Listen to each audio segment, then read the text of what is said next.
Welcome to Lost Relation Chronicles. I think I completely caught her off guard. I'm almost certain she expected me to say, "Yes, dear," and then follow along with whatever she wanted, just like I always had before. After all, hadn't that always been the pattern? She was used to me acquiescing, doing what she asked without question. I met Nora Bethany during my second year of college. We were both business management majors, enrolled in a production management class, and happened to be assigned to the same project. I was immediately drawn to her. Her looks, her personality, and her sense of humor. I asked her out, and to my delight, she said yes. Our relationship blossomed from there. We were inseparable during our junior year, and by the beginning of senior year, I proposed. She accepted, and we were married just a month after graduation. Soon after, we both found jobs, settling into the typical middle-class lifestyle. Everything seemed perfect, or at least, that's what I thought.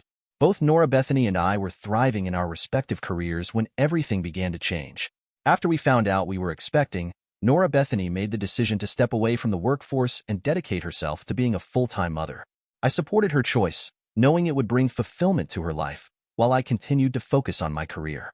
Over the years, I worked tirelessly, steadily climbing the corporate ladder. By the time I reached the position of regional manager, we were blessed with 3 wonderful children. I considered myself incredibly fortunate. I had a wife who loved me deeply, a woman who spoiled me with affection and care, and 3 beautiful children who were the center of my world. At the same time, my career was flourishing, and I was quickly gaining recognition as a rising star in the company. It wasn't just about the success, it was the fact that I truly loved my job. It gave me a sense of purpose and fulfillment that mirrored the joy I felt at home with my family. Life, in that moment, felt like it was exactly how it was meant to be. It is a fact of corporate life that as you climb the corporate ladder, the workload gets heavier and heavier until you finally reach the point where you can delegate. I hadn't yet reached that point, but I was closing in on it. The heavier workload translated into late nights at the office and a lot of times when I had to bring work home with me. Those times meant a lot of late nights and busy weekends for me, but I didn't care because I had a goal. The vice president of sales and marketing was retiring in a month, and I was one of 3 men who had a shot at getting the position. Once there, my workload would only be a third of what I was doing in trying to get there. More responsibility, a lot of high-level decision-making, but I would be able to delegate the nuts and bolts work to subordinates. But first I had to get there, and that meant hard work, and hard work meant a pissed-off Nora Bethany. Nora Bethany had been planning a weekend getaway for us for almost 2 months. It was to be 4 nights and 5 days at Aspen, and she had already made the hotel reservations, purchased the lift tickets, arranged for her parents to take the kids, and started packing her bags. 2 days before we were to leave, I told her that I had to cancel. We have a project fastly approaching a deadline, and it is in trouble. I'm going to have to ride herd on it until it is done. Damn it, Walter, you can't do this to me again. That damn job had interfered with our last 4 vacations, 6 of our last 7 anniversaries, and caused you to forget every one of my birthdays for the last 10 years. You owe me this weekend, Walter. You owe me and I want it. Be reasonable, Nora Bethany. If I pull this project through on time, I'm almost a shoo-in for Benson's job when he retires. Is that what this is all about? Making points to get Benson's job? You make that sound like a bad thing. It isn't a bad thing. It is a stupid thing. I just now realized I lost all those vacations, anniversaries, and birthdays because I kept my mouth shut. What does that mean? Nothing, Walter. Just go work on your damned project while I finish packing. Finish packing? Yes, Walter. Finish packing. I'm going with or without you. But I am going. You would go without me? Do you think that would be wise? A married woman alone? That would be like wearing a neon sign saying, "Here I am. Show me a good time." I fully intend to have a good time, Walter. I'd rather have it with you, but I'll manage if you don't go. Really, Nora Bethany, I don't. Just go to your reports, Walter, or whatever. I'm going, and that's that. I'm through letting your goddamn job interfere with things. The day we were supposed to leave for Aspen came, and when I got home from work, I found Nora Bethany putting the last of her suitcases in the car. I took one last shot at trying to get her to be reasonable. I'm serious, Nora Bethany. Going to Aspen alone is not a good idea. So come with me, Walter. You know I can't do that. I have to make sure that this project doesn't go belly up. I save the project, and I know I'll get Benson's job, and then things will get a lot easier. There won't be any more screwed-up vacations or forgotten birthdays and anniversaries. I'll be in a decision-making position. Someone else will be doing the donkey work. That's nice, Walter, but I've been looking forward to this weekend for 2 months now, and I'd rather you go with me, but I'm going. I still don't think it is a good idea for you to go alone. I won't be alone, Walter. What does that mean? I'll call you tonight, Walter, after I get checked in at the hotel. Nora, enjoy your project, Walter, and she got in the car and backed down the drive. I stood there watching her go and I wondered about her I won't be alone remark. As she turned the corner at the end of the block, I put it out of my mind and went into the house. I was reviewing some specifications when the phone rang. It was Nora Bethany, and she gave me her room number and the phone number of the hotel. She sounded out of breath, and I asked her why. I just did 25 laps in the indoor pool.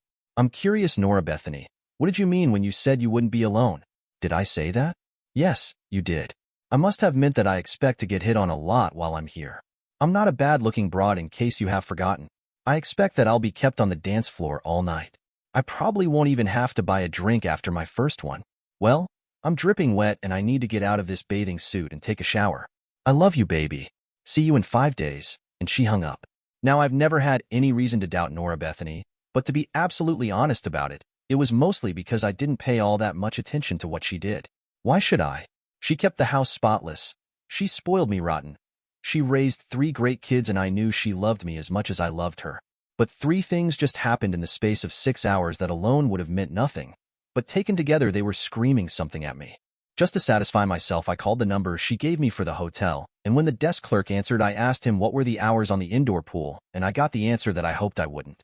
The last time I had been in that hotel 4 years previous, they didn't have an indoor pool.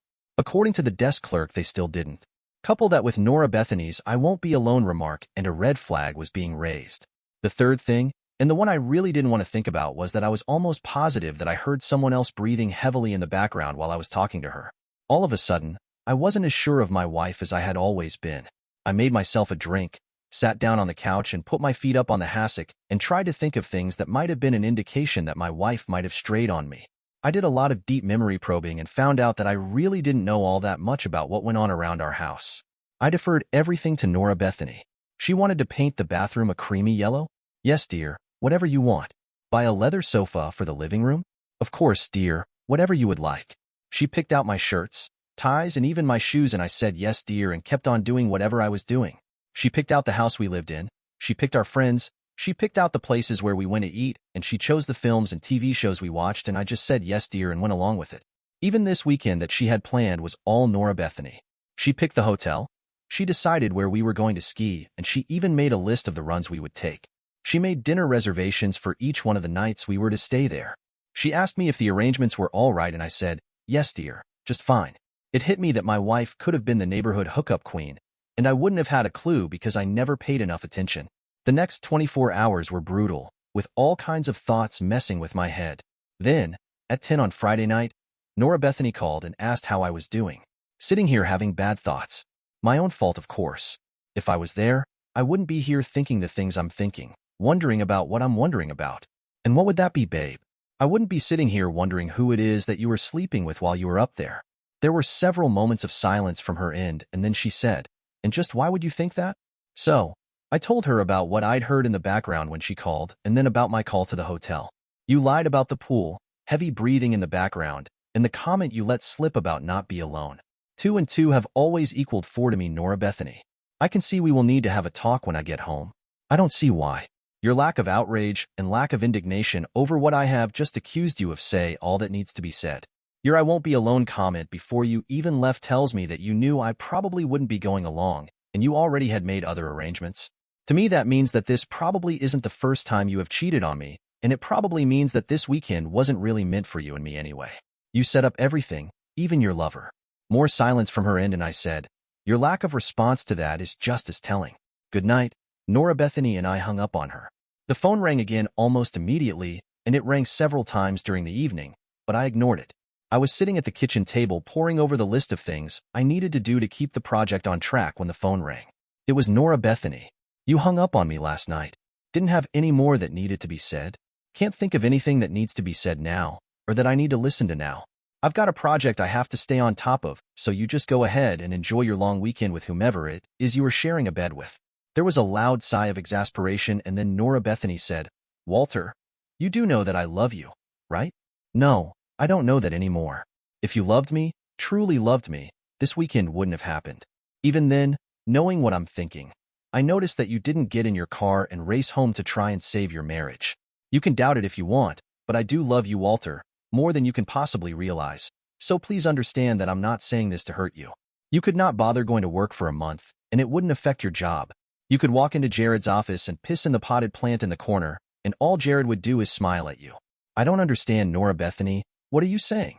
Walter, you are a regional manager, and you will be Benson's replacement because Jared and I have been having an affair for the last 6 years.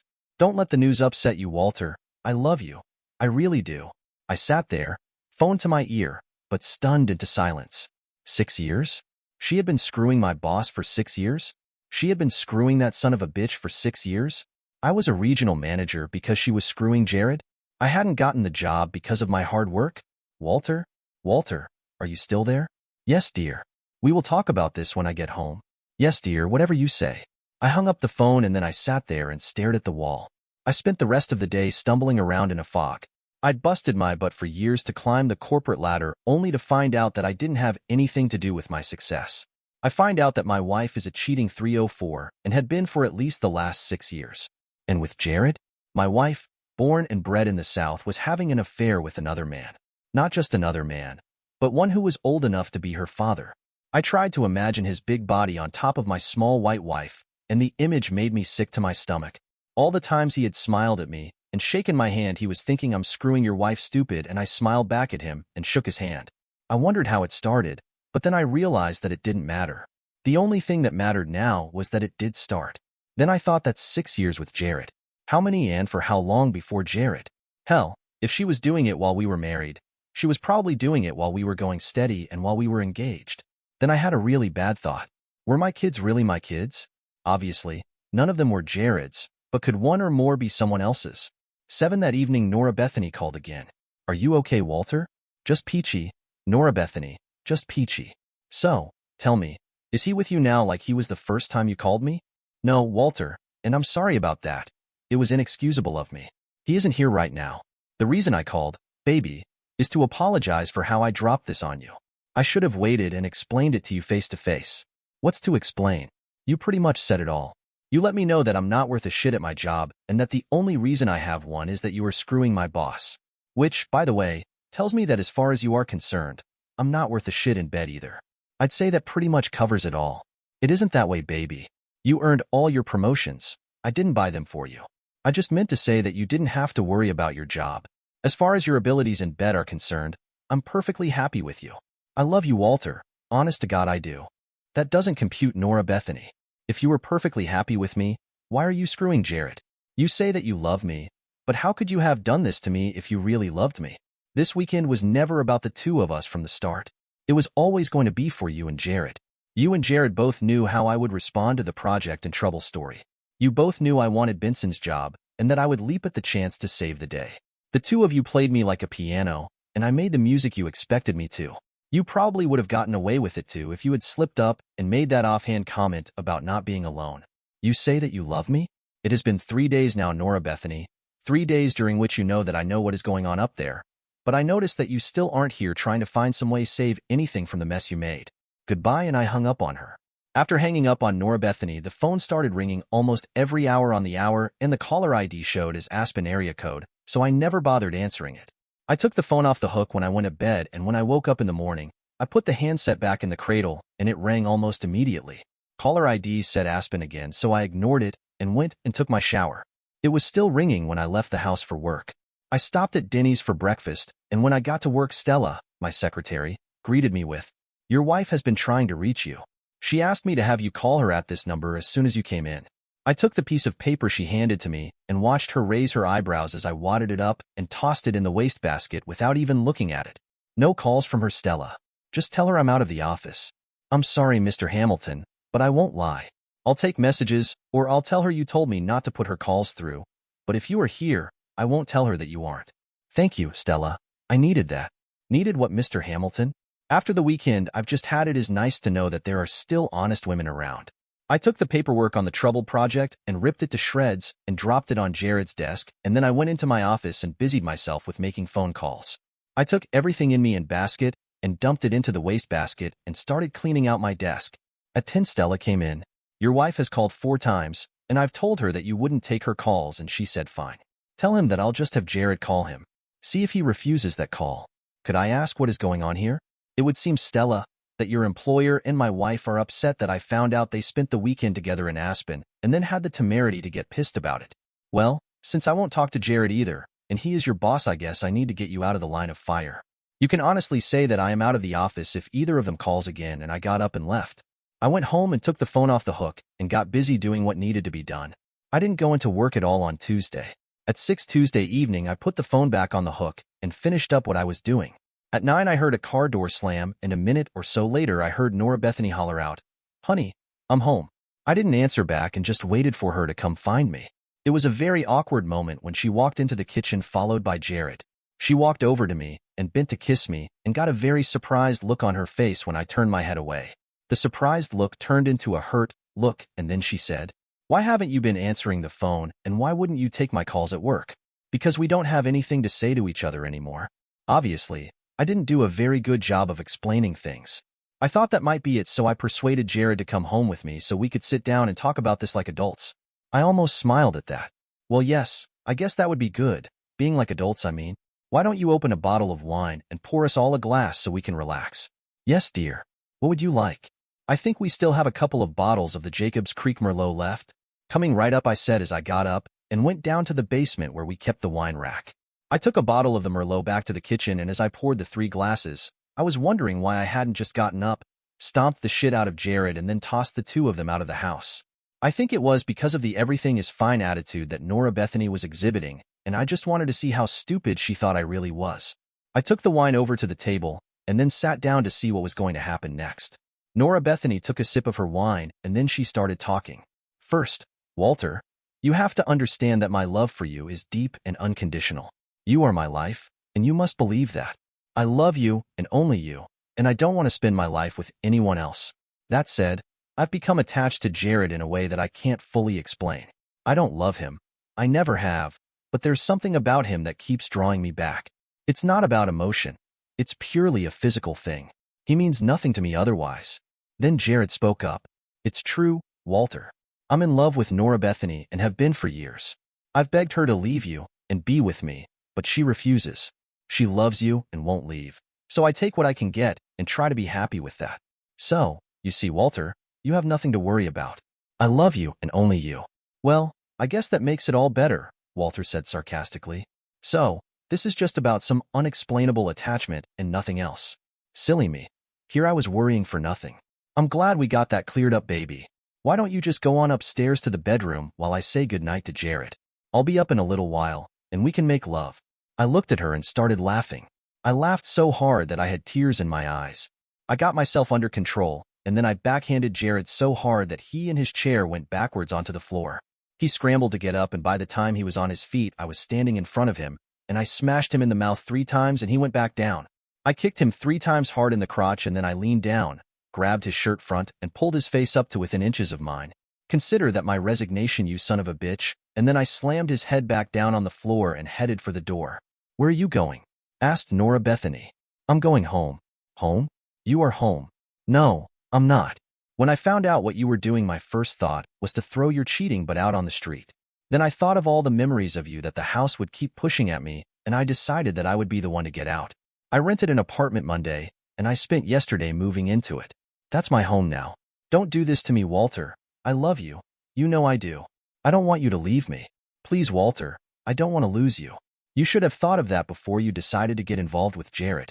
And while we're on the subject, Nora Bethany, even if I believed your excuse about being addicted to him, there had to be a first time with Jared when you didn't yet know all the things you claim to now. Were you still my loving wife then? Was I still the one you wanted to be with when you were with him the first time? Were you concerned about losing me then, Nora Bethany? I turned and walked out the door while she kept crying out for me not to go. Dear listeners, please share your thoughts in the comments section below, and don't forget to like, share, and subscribe.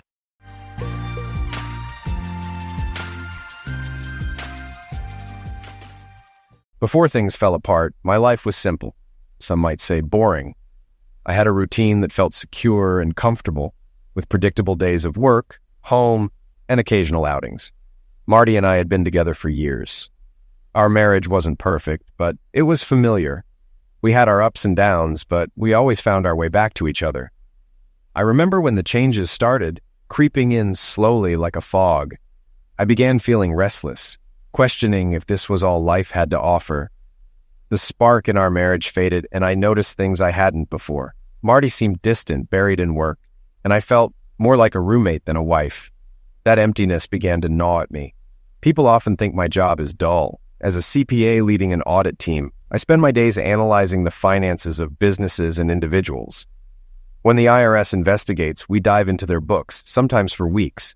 While the work is usually straightforward, today's surprise wasn't from the audit, but from what I saw outside the window. For the past 3 weeks, my team and I have been auditing Landmass Development Group, which is under investigation for contract mismanagement and fraudulent invoicing. This is the second time the state has accused them, and I'm not sure we can save them this time.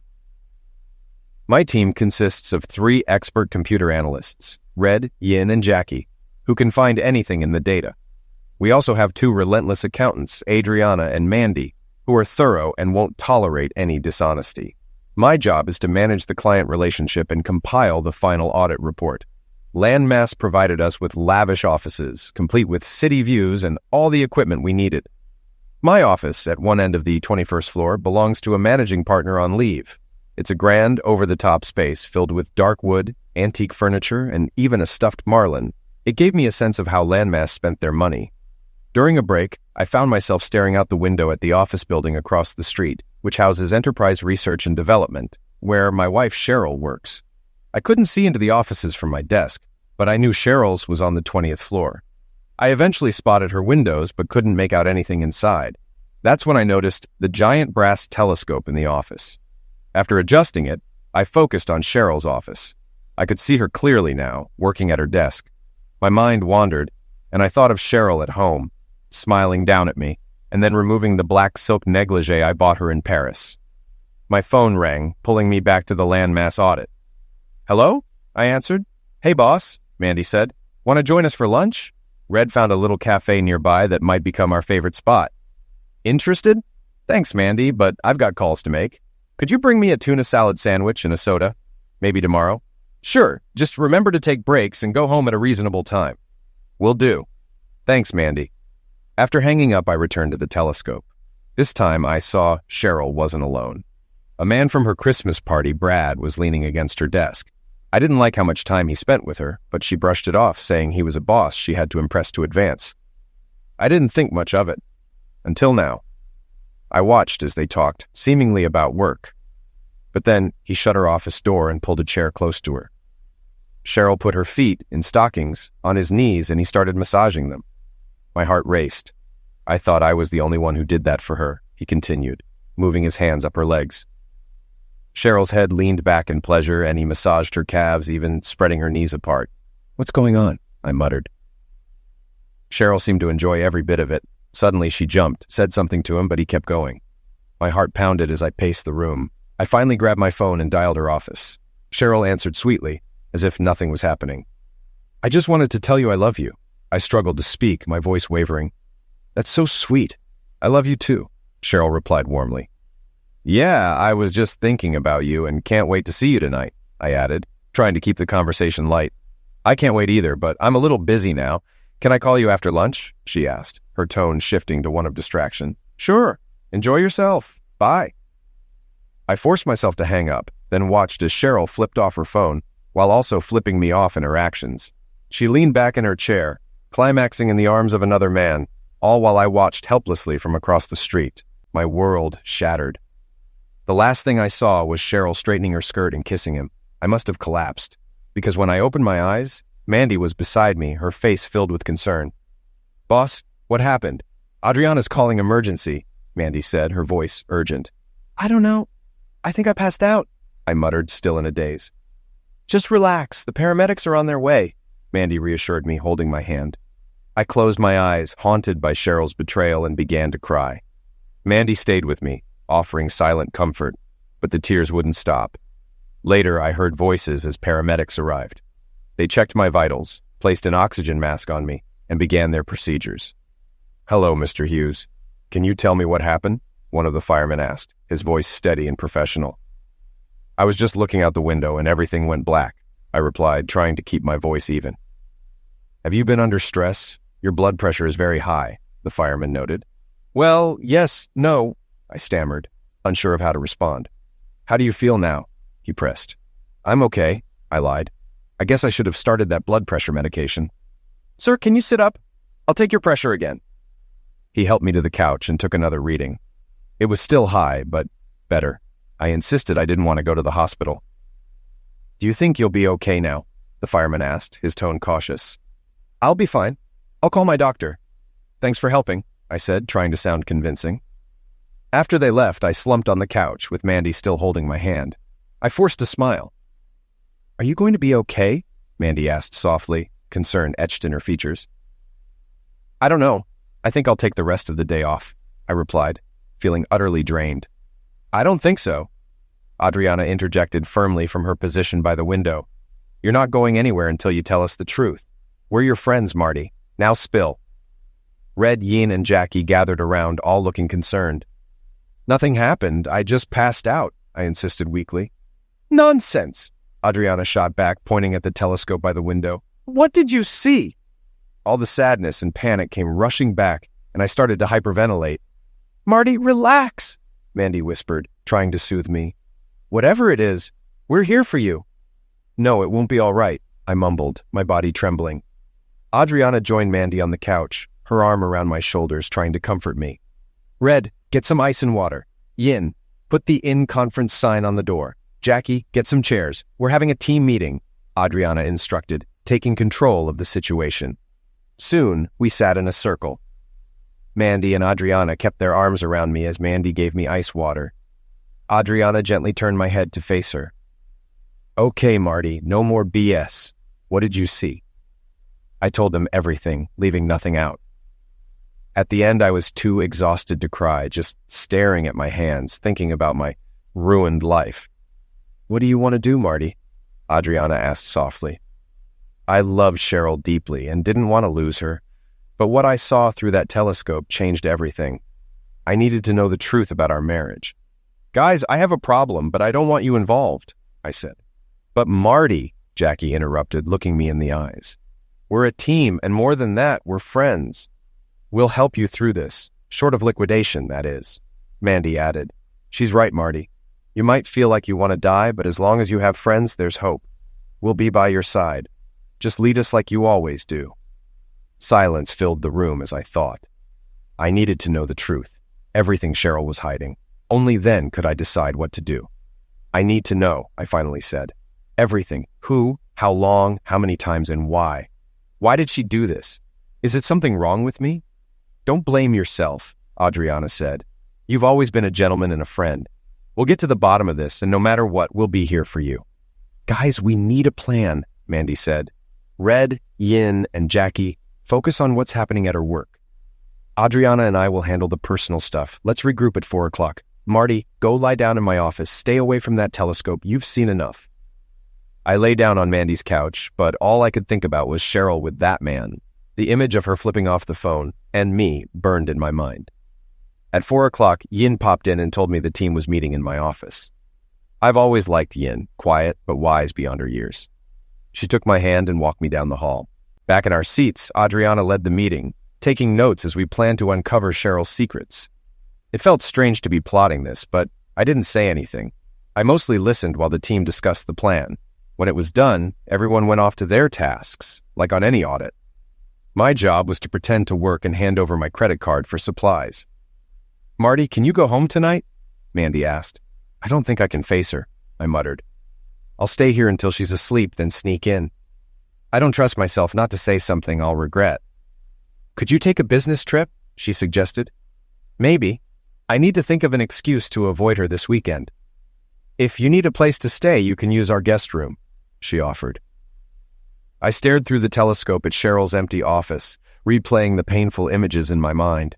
I left the office after 9 o'clock and drove home late, relieved that Cheryl was already asleep. I quietly got my clothes ready for the next day and showered without waking her. Then I slept in the guest room. I left before dawn, unable to face her, and arrived at the landmass office before anyone else. I made coffee but avoided the telescope. By 9 o'clock, I checked in on Yin, who was busy at her computer. She smiled at me but didn't say much. Around 10 o'clock, Red arrived with boxes of equipment. He silently set up a new, high-tech telescope that connected to a computer monitor, allowing me to read Cheryl's emails clearly. As he worked, Red explained that soon, thanks to Yeen's hacking skills, we'd have full access to Cheryl's work network, allowing us to monitor everything without needing the telescope. Red also set up a 60-inch monitor and left a big red button on my desk. "Press it," he said. When I did, all the screens switched to fake audit data, disguising our activities from anyone who might walk in. Satisfied, he left. Just before lunch, Adriana and Mandy arrived and took over the telescope computer. They focused on Cheryl's office, where an older man with white hair entered. I watched, dreading that he might be there for the same reason as the man before.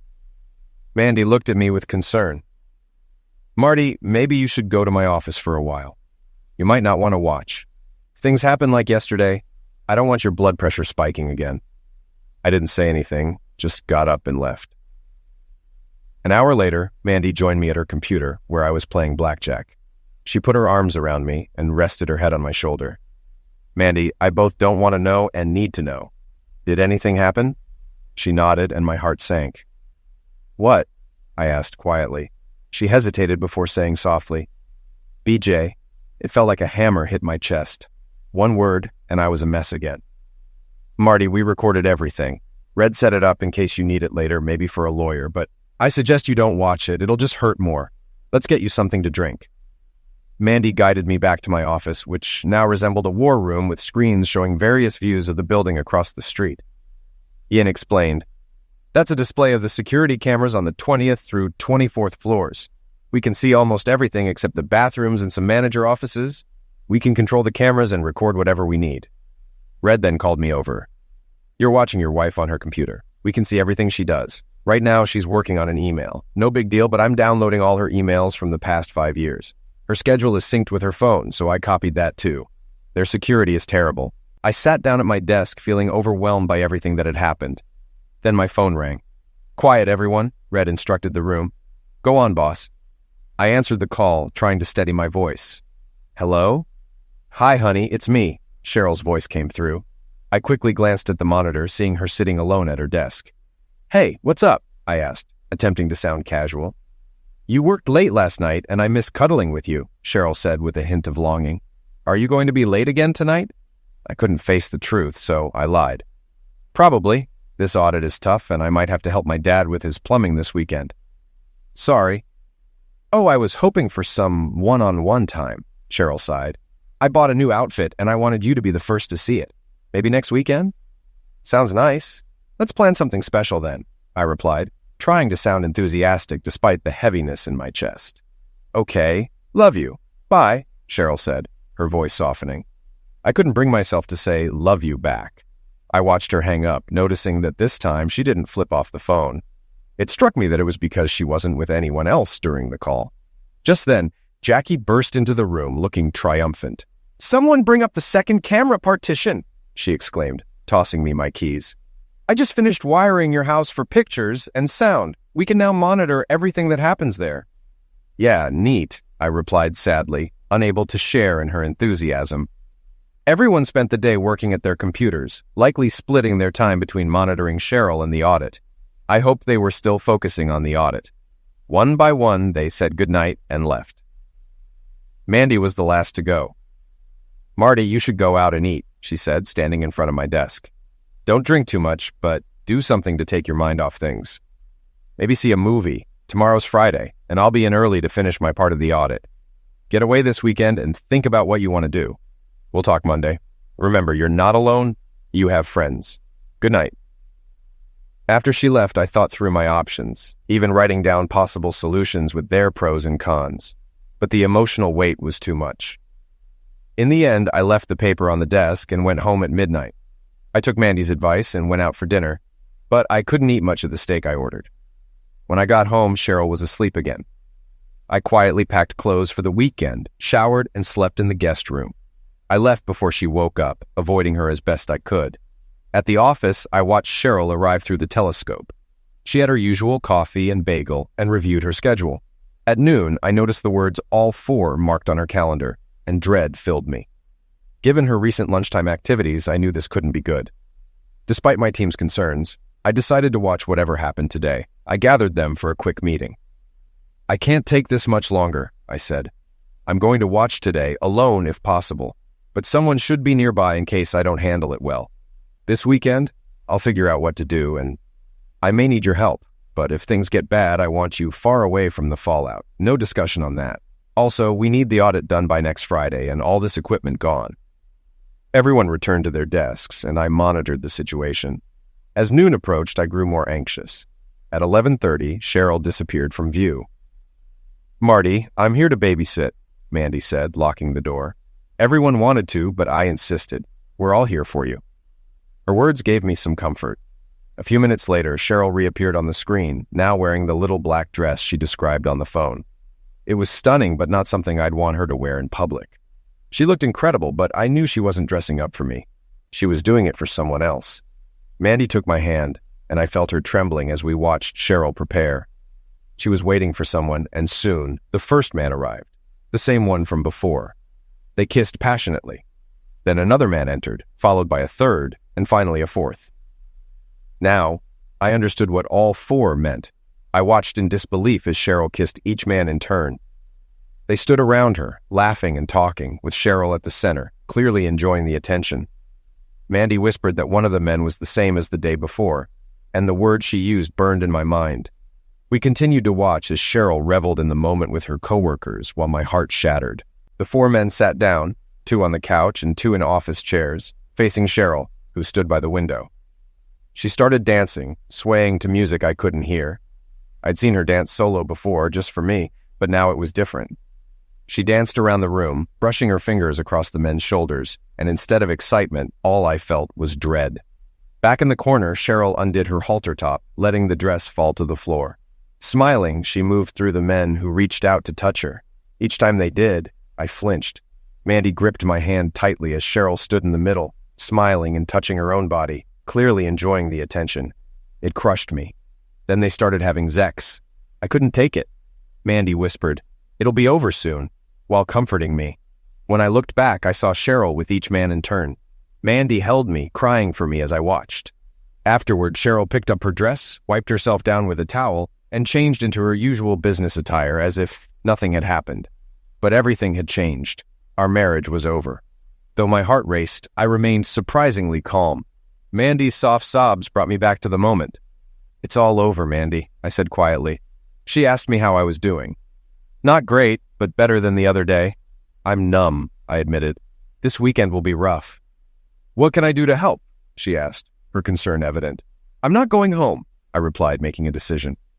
"I'll go to my dad's. He's always been rational. Maybe he can help me make sense of all this." "We're here for you, just ask," she offered. "Thanks, Mandy, and thank everyone else for me," I said, appreciating the support. Mandy nodded and left the room. A short while later, Red came in and quietly started working at the computer. About half an hour passed before 4 pictures appeared on the large screen, accompanied by an organizational chart of Cheryl's company. "These are the 4 guys," Red said, breaking the silence. "They're all her immediate supervisors, 2 levels below top management. I've got their personnel files and we'll add more details soon. It'll all be on your computer." I didn't respond. I just stared at the faces of the men who had been with my wife. I couldn't blame them. Any man would want Cheryl. Anyone but me, that is. I wasn't in my right mind anymore. Adriana was the last to leave, stopping by to check on me and wishing me well for the weekend. Once alone, the pain hit hard. Tears fell onto my desk. I knew I had to get away. I watched Cheryl packing up her dress, then called home, leaving a message that I was going to my dad's. I called my dad next, and he sensed something was wrong, telling me to come. 15 minutes later, I was on the road. By Monday morning, I returned to the office with more energy and clarity than I'd had in days. My dad helped me navigate my thoughts, and I finally knew what I needed to do. Now, I just needed my team to make it happen. Jackie approached me as I made coffee, her eyes full of concern. "You okay, boss?" she asked. "I'm okay. Thanks for asking." Without a word, she hugged me tightly, her rings and studs pressing into my chest. But I didn't mind. We broke apart when Yin appeared at the door, smiling as she walked me to my office. When Red arrived, I asked him to gather everyone. We needed a war council. Once everyone was in my office, I shared my plan. "Guys, I've made a decision with some help from my dad. I'm seeing a lawyer today to start the divorce. I'll have the papers served at Cheryl's office during lunch, hoping to catch her in one of her little trysts. Then I'll call her and tell her I've been watching everything. I'll give her a choice, me or her lovers. If she chooses me, she must do 3 things: file a sexual maltreatment suit against her supervisors, resign from her job, and explain why she did this. If she agrees, I'll pause the divorce and see if we can work things out, though I'm not sure we can. If she refuses, I'll email videos of her actions to everyone at her company and send the videos to the wives of her supervisors. I know it's vindictive, but I need them to feel some of my pain. Now I need all the spy equipment removed from here and my house. Pack up everything related to Cheryl separately for Adriana to hold. Red, can you help with the emails if it comes to that? Already done, boss. It'll be untraceable. Just press a button. Thanks, Red. Let's keep it simple. I hope I don't have to use it. Red then added, I found out more. Cheryl started this with her boss, Brad Paxton, after he mentioned a promotion. It looks like it began last October, and over time, other managers joined in, each getting a spot on her lunch schedule. She's not involved with anyone else, just these 4. I've copied everything to your computer. Also, she spent a quiet weekend at home. No activity with anyone else. Thanks, Red, I said, processing the information. I appreciate all of you for being there for me. They smiled at me, and I smiled back. Let's get busy. I want the landmass audit on my desk by 5 o'clock. I'm heading home this afternoon to get some things, so someone needs to keep an eye on Cheryl and call me if she leaves. Mandy and Adriana both spoke up at once. No, Mandy continued. You're staying in our guest room. I've already changed the sheets. Once you get what you need from your house, you'll stay with us. No arguments. I knew better than to argue. All right, I'll call when I'm done. The meeting ended, and everyone got to work. Red stayed at his computer setting up the email blast, while Yeen and Jackie dismantled and packed up the equipment, leaving only the telescope and monitor for when things would escalate. Mandy and Adriana gathered the landmass paperwork, and it became clear we wouldn't be able to save landmass from their financial mess. I scheduled an appointment with a divorce attorney for that afternoon. At lunchtime, Adriana handed me my phone in Yeen's office. I avoided the telescope monitor. I'd seen enough. Marty, call Cheryl. We need to see if she reacts the same way as last time, Adriana said. Reluctantly, I called her office. Cheryl answered, sounding out of breath. My mind filled with painful images. After we hung up, Adriana confirmed they got the video they needed. Monday and Tuesday nights, I stayed late at work to avoid Cheryl. Wednesday at 12:15 p.m., everything was set to unfold. I prepared the final report for landmass, but left it on my desk until I finished my personal matters. Red informed me he could remotely unlock Cheryl's office door using their building's electronic lock system. He was pleased with himself, smiling more than usual. Wednesday morning was quiet and tense. We had breakfast together and then returned to my office at landmass. At noon, Cheryl's lover Brad arrived. We watched as they talked and began their affair. I grew anxious, worried the process server might be late. Suddenly, the lovers panicked and scrambled to dress as a man in a suit entered the office. He handed Cheryl a large envelope and left. Cheryl sat down stunned, while Brad looked confused. When she opened the envelope, papers and photos spilled out. One photo showed her flipping off the phone, and another captured her in a compromising position with an older man. Cheryl rushed to the window, her face filled with terror as she looked toward our building, realizing she was caught. I called her office. She hesitated before answering with a trembling voice. Tell Brad to leave, I ordered. Cheryl collapsed in her chair before telling Brad to go. When he resisted, she shouted at him to leave, warning him that I knew everything. After Brad left, Cheryl turned to face the window. Cheryl, listen carefully, I said. You have one chance to fix this. First, quit your job. Second, file a sexual maltreatment lawsuit against your 4 lovers in Enterprise. Third, explain to me why you did this. You have 5 minutes to start with the first step. I heard her sobbing, and I hovered over the enter key, ready to send the videos to everyone at Enterprise if she didn't comply. I waited, giving her time to respond. The first words I heard on the phone were, "But Marty, I've got a lot invested in Enterprise. I'm going to be..." I pressed enter and hung up. "Okay, everyone," I said. "Let's pack up the rest of the equipment and head home. Take the rest of the day off. I have a meeting with Landmass at 2 to deliver the bad news. See you all back at the office tomorrow." I glanced at the telescope display and saw Cheryl screaming on her office window. Red mercifully turned off the monitor, but I couldn't stop staring at the blank screen. Before I could react, my entire team, my expert accountants, computer geeks, and closest friends, came over and embraced me, even Red. They understood what had just happened and shared in my sadness. In that moment, I felt more love and compassion than ever before. With them by my side, I knew I could get through anything. I let my emotions go and allowed the tears to fall. For the past year, my life has been a mess, and it's all my fault. I ruined my marriage, my career, and my sanity. There's no getting any of it back, but I'm determined to try. A year ago, while I was with my boss, a man walked into my office. I thought the door was locked. Brad and I scrambled to dress as the man smirked and handed me an envelope. "Madam, you are served," he said. That was the moment everything fell apart. Since then, I've been living in a fog, haunted by the past and lost in the present. Only recently, with therapy, have I started to understand what went wrong. Now, I need to revisit every painful detail to rebuild my life. As the flight attendant droned on with instructions, I tuned out, focused on sorting through my thoughts before landing. Where did it all begin?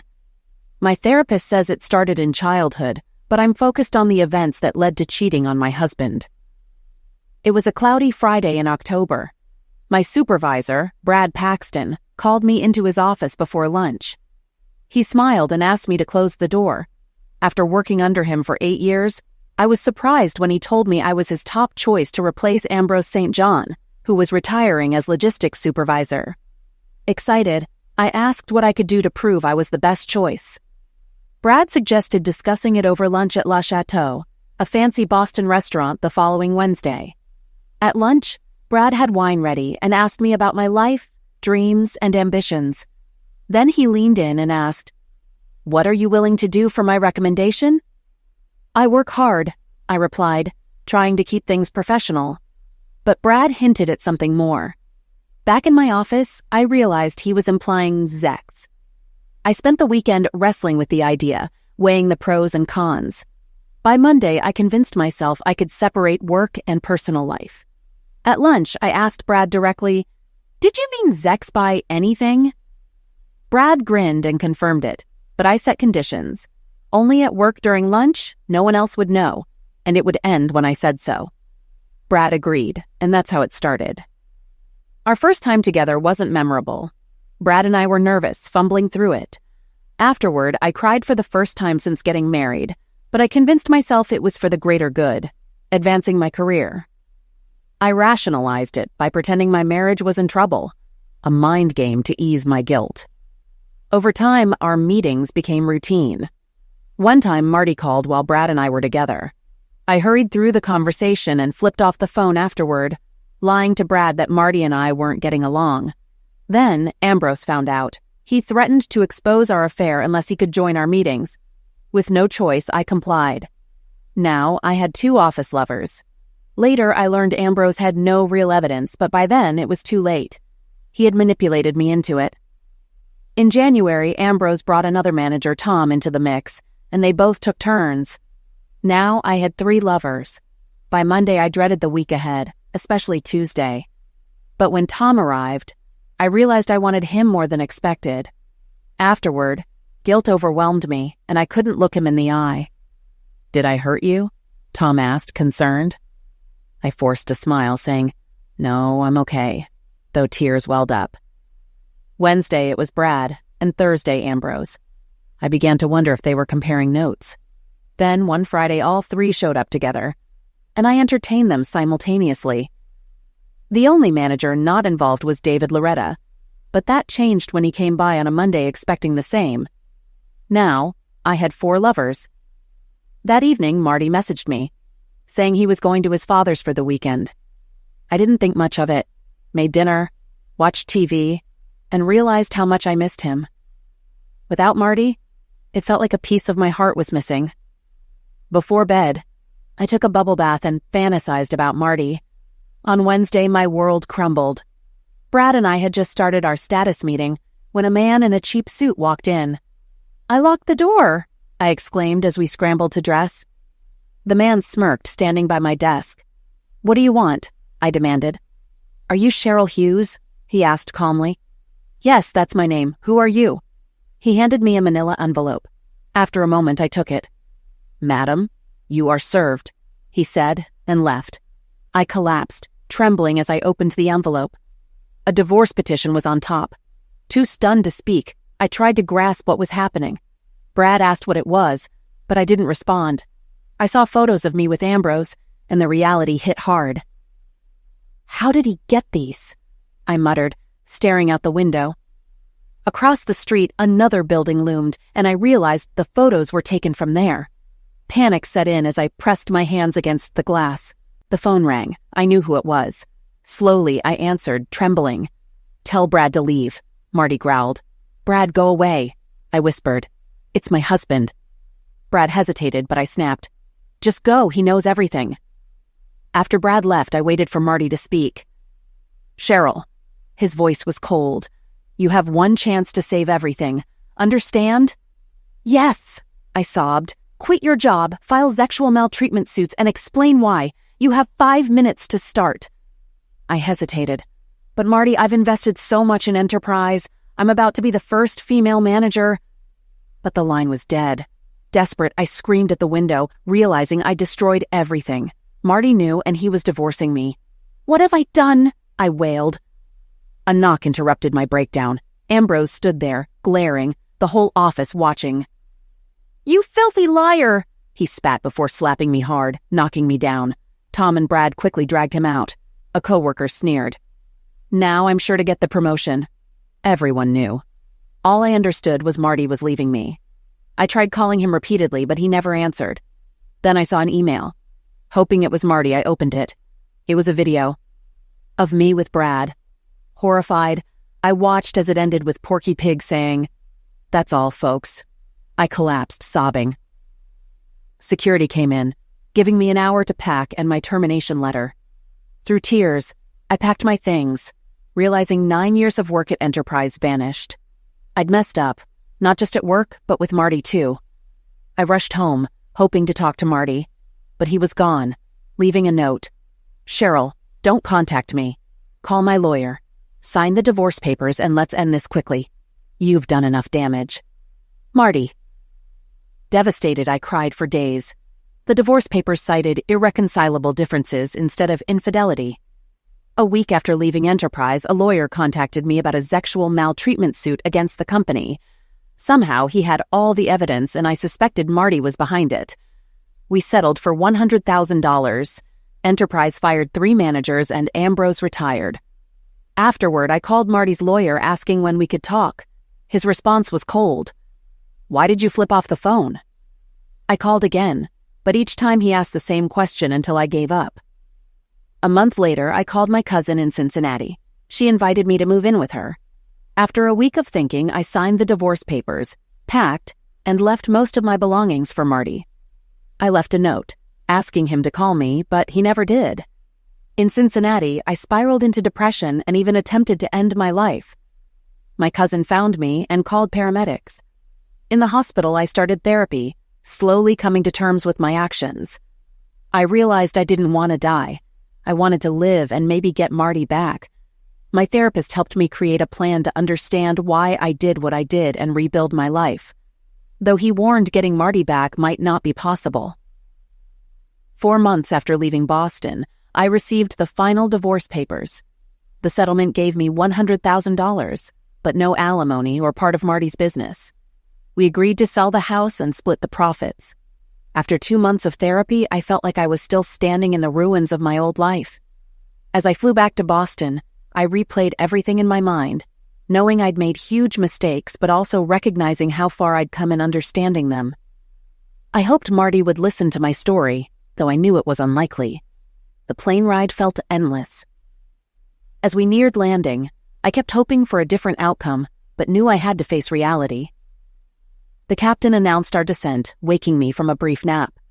I realized I'd been crying. A woman beside me handed me a tissue and gently said, "Whatever troubles we have, God watches over us. Just talk to him." As the plane landed, I reflected on everything again. I had hoped to find clarity, but nothing had changed. I'm a liar, a cheat, and I've ruined lives, all because I wanted to be important. Now, I'm nobody. My name is Cheryl Smith again after the divorce. Losing my married name hurt more than anything. I didn't want alimony, the condo, or savings. I just wanted Marty, but that wasn't possible. I rented a car and drove toward Waltham, where my old home was. The drive took 25 minutes, but once I arrived, I couldn't move. I sat in the car, too scared to face what I'd come all this way for. I rehearsed how to greet Marty, settling on, "Hi, Marty. I'm here to apologize. Can we talk?" I took a deep breath and approached the door.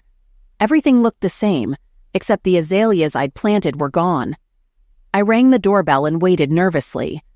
A tall man answered. "Yes?" he asked, puzzled. This wasn't Marty. "Where's Marty?" I blurted out, heart sinking. Another man, heavier and also in a robe, joined him. "Can we help you?" "I'm looking for Marty Hughes." "Mr. Hughes moved 6 months ago," the second man replied. "We moved in after the new year." I stood there speechless. Finally, I said, "I'm his wife. Well, I used to be. I came to talk." The men exchanged awkward looks. "We heard about you," one said, apologizing. They kindly offered to let me in for coffee, but I declined, asking if they knew Marty's new address. They didn't. I thanked them and walked back to my car, another tear falling. I drove off, unsure where to go. I ended up at a small restaurant Marty and I used to visit. As I drank coffee, I thought about finding Marty at his office. I hurriedly finished my coffee and headed downtown, feeling anxious as I passed my old workplace. The last time I was there was during the legal meetings for my sexual maltreatment case, a memory filled with pain and regret. I parked near Marty's office and entered the building. The security guard at the front desk gave me a look of mild recognition. "I don't think he's here," the guard said, "but you can check." Marty's office door was locked and the lights were off. The door now read Hughes and Associates instead of M. Hughes, CPA. I wondered what that meant. Back in the car, I debated my next move. I decided to contact one of Marty's employees, Mandy, who I still had as his emergency contact. I entered her address into the GPS and drove off, hoping she might help. When I arrived, a young girl in a soccer uniform answered the door and called for her mom. After a wait, Mandy appeared, her eyes full of anger. "What do you want?" she asked coldly. I took a deep breath. "I'm looking for Marty. I came to apologize and talk to him. Do you have his address?" Mandy's eyes flared with anger. "Yes, but I'd never give it to you. You've caused enough pain. Marty's moved on and you're just a bad memory. Now leave." She slammed the door in my face. All hope vanished as I drove away, sobbing uncontrollably. I had to pull into a fast food parking lot to calm down. A concerned older man eventually tapped on my window asking if I was okay. I managed to reply that I'd be fine, though I wasn't sure if I believed it. Thinking of Marty's father, I decided to drive to his house. But when I arrived, there was a "for sale" sign on the lawn. The house was empty. Desperate, I approached a neighbor who informed me Marty's father had passed away 3 months ago. Feeling defeated, I drove to the cemetery where Marty's father was buried. I found a fresh inscription on his headstone and a basket of flowers from Marty and his sister. A florist's card was attached, so I decided to stop by the shop, thinking it might be my last chance to find Marty. At the florist, a young man politely told me they couldn't give out customer information. Desperate, I offered him a $100 bill. He hesitated but eventually wrote down Marty's address, asking me not to mention where I got it. I followed the GPS to a pretty white bungalow. The mailbox confirmed it was Marty's place, but no one was home. I decided to wait, sitting on the porch. As I wandered around the house, I saw traces of Marty everywhere. Plants from our old home, a sundial with his favorite quote. But this was his life now, not ours. I walked to a nearby park and sat at a turtle-shaped table, thinking about the life we once planned, but would never have. Overwhelmed, I broke down in tears, feeling that life without Marty wasn't worth living. Suddenly, I felt a hand on my shoulder. I turned to see Marty standing behind me, his hand gently resting on my shoulder. I jumped up, sobbing and repeating his name, telling him how much I missed and loved him. He held me as I cried, but nearby, Mandy, Adriana, and another woman watched with icy expressions. "Hi, Cheryl," Marty said quietly. "Would you like to come in?" I clung to him and he gently led me back to the house. Inside, he suggested I freshen up in the bathroom. While there, I washed my face and tried to regain my composure. When I came out, Marty was waiting. "Let's go out onto the deck," he said softly. We need to have that talk. As we passed through the kitchen, the women were busy preparing food, watching us in silence. We sat on the deck, and for what felt like an eternity, neither of us spoke. Finally, Marty broke the silence. "How have you been, Cheryl?" "I'm better now, Marty. How about you?" I replied, trying to steady my voice. "Good, but I don't think you came here for small talk. Tell me what's been going on since everything fell apart." I took a deep breath and began. "Marty, I'm not sure how much you know, so I'll tell you everything. The sexual maltreatment case against Enterprise settled out of court, and I used the money to start over in Cincinnati. I've been working for a software company, and it's a good job." I paused, but Marty stayed silent, listening. "I've been seeing a psychologist since I left Boston," I continued. "He's helped me understand that everything that happened was my fault. You did nothing to deserve this. I'm to blame." I struggled to keep my composure. "I know I've apologized before, but I mean it now more than ever. I'm so sorry, Marty, for everything." I fought back tears and pushed on. "I was a mess after you found out.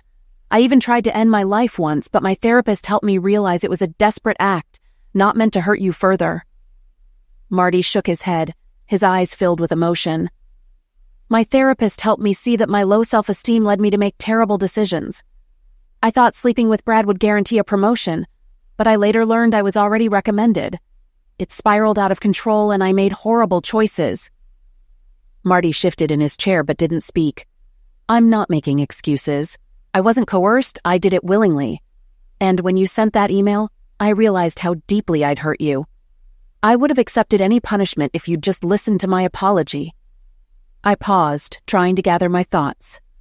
I destroyed the lives of those men and their families, just like I destroyed ours, all because I wanted that job. I took a breath. "The lies I told you were hateful, and for that I'm deeply sorry. I hope you can someday trust me again, but I'll understand if you can't." I took a deep breath, trying to steady myself. "Before I start crying again, I need you to know something.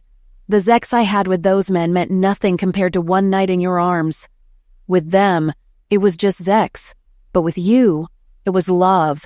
3 of them used me, 1 was kind, but none of it compared to being with you." Tears streamed down my face as I looked at Marty. "I never told them I loved them. I only said that to you, and I always meant it. The past year has been hell without you. I'll do anything to make things right. Whatever it takes, just let me back into your life. Please, Marty, I love you." I broke down, unable to continue. Marty sat quietly, giving me time to regain control. "I'm sorry," I whispered. I wasn't going to cry. "Marty, I'm sorry about your father. He was a great man, and I paid my respects at his grave. That's how I found where you live. If you can, please forgive me. If there's any feeling left for me, please let me come back. I want to be with you again. I love you." I covered my face with my hands, letting the tears flow.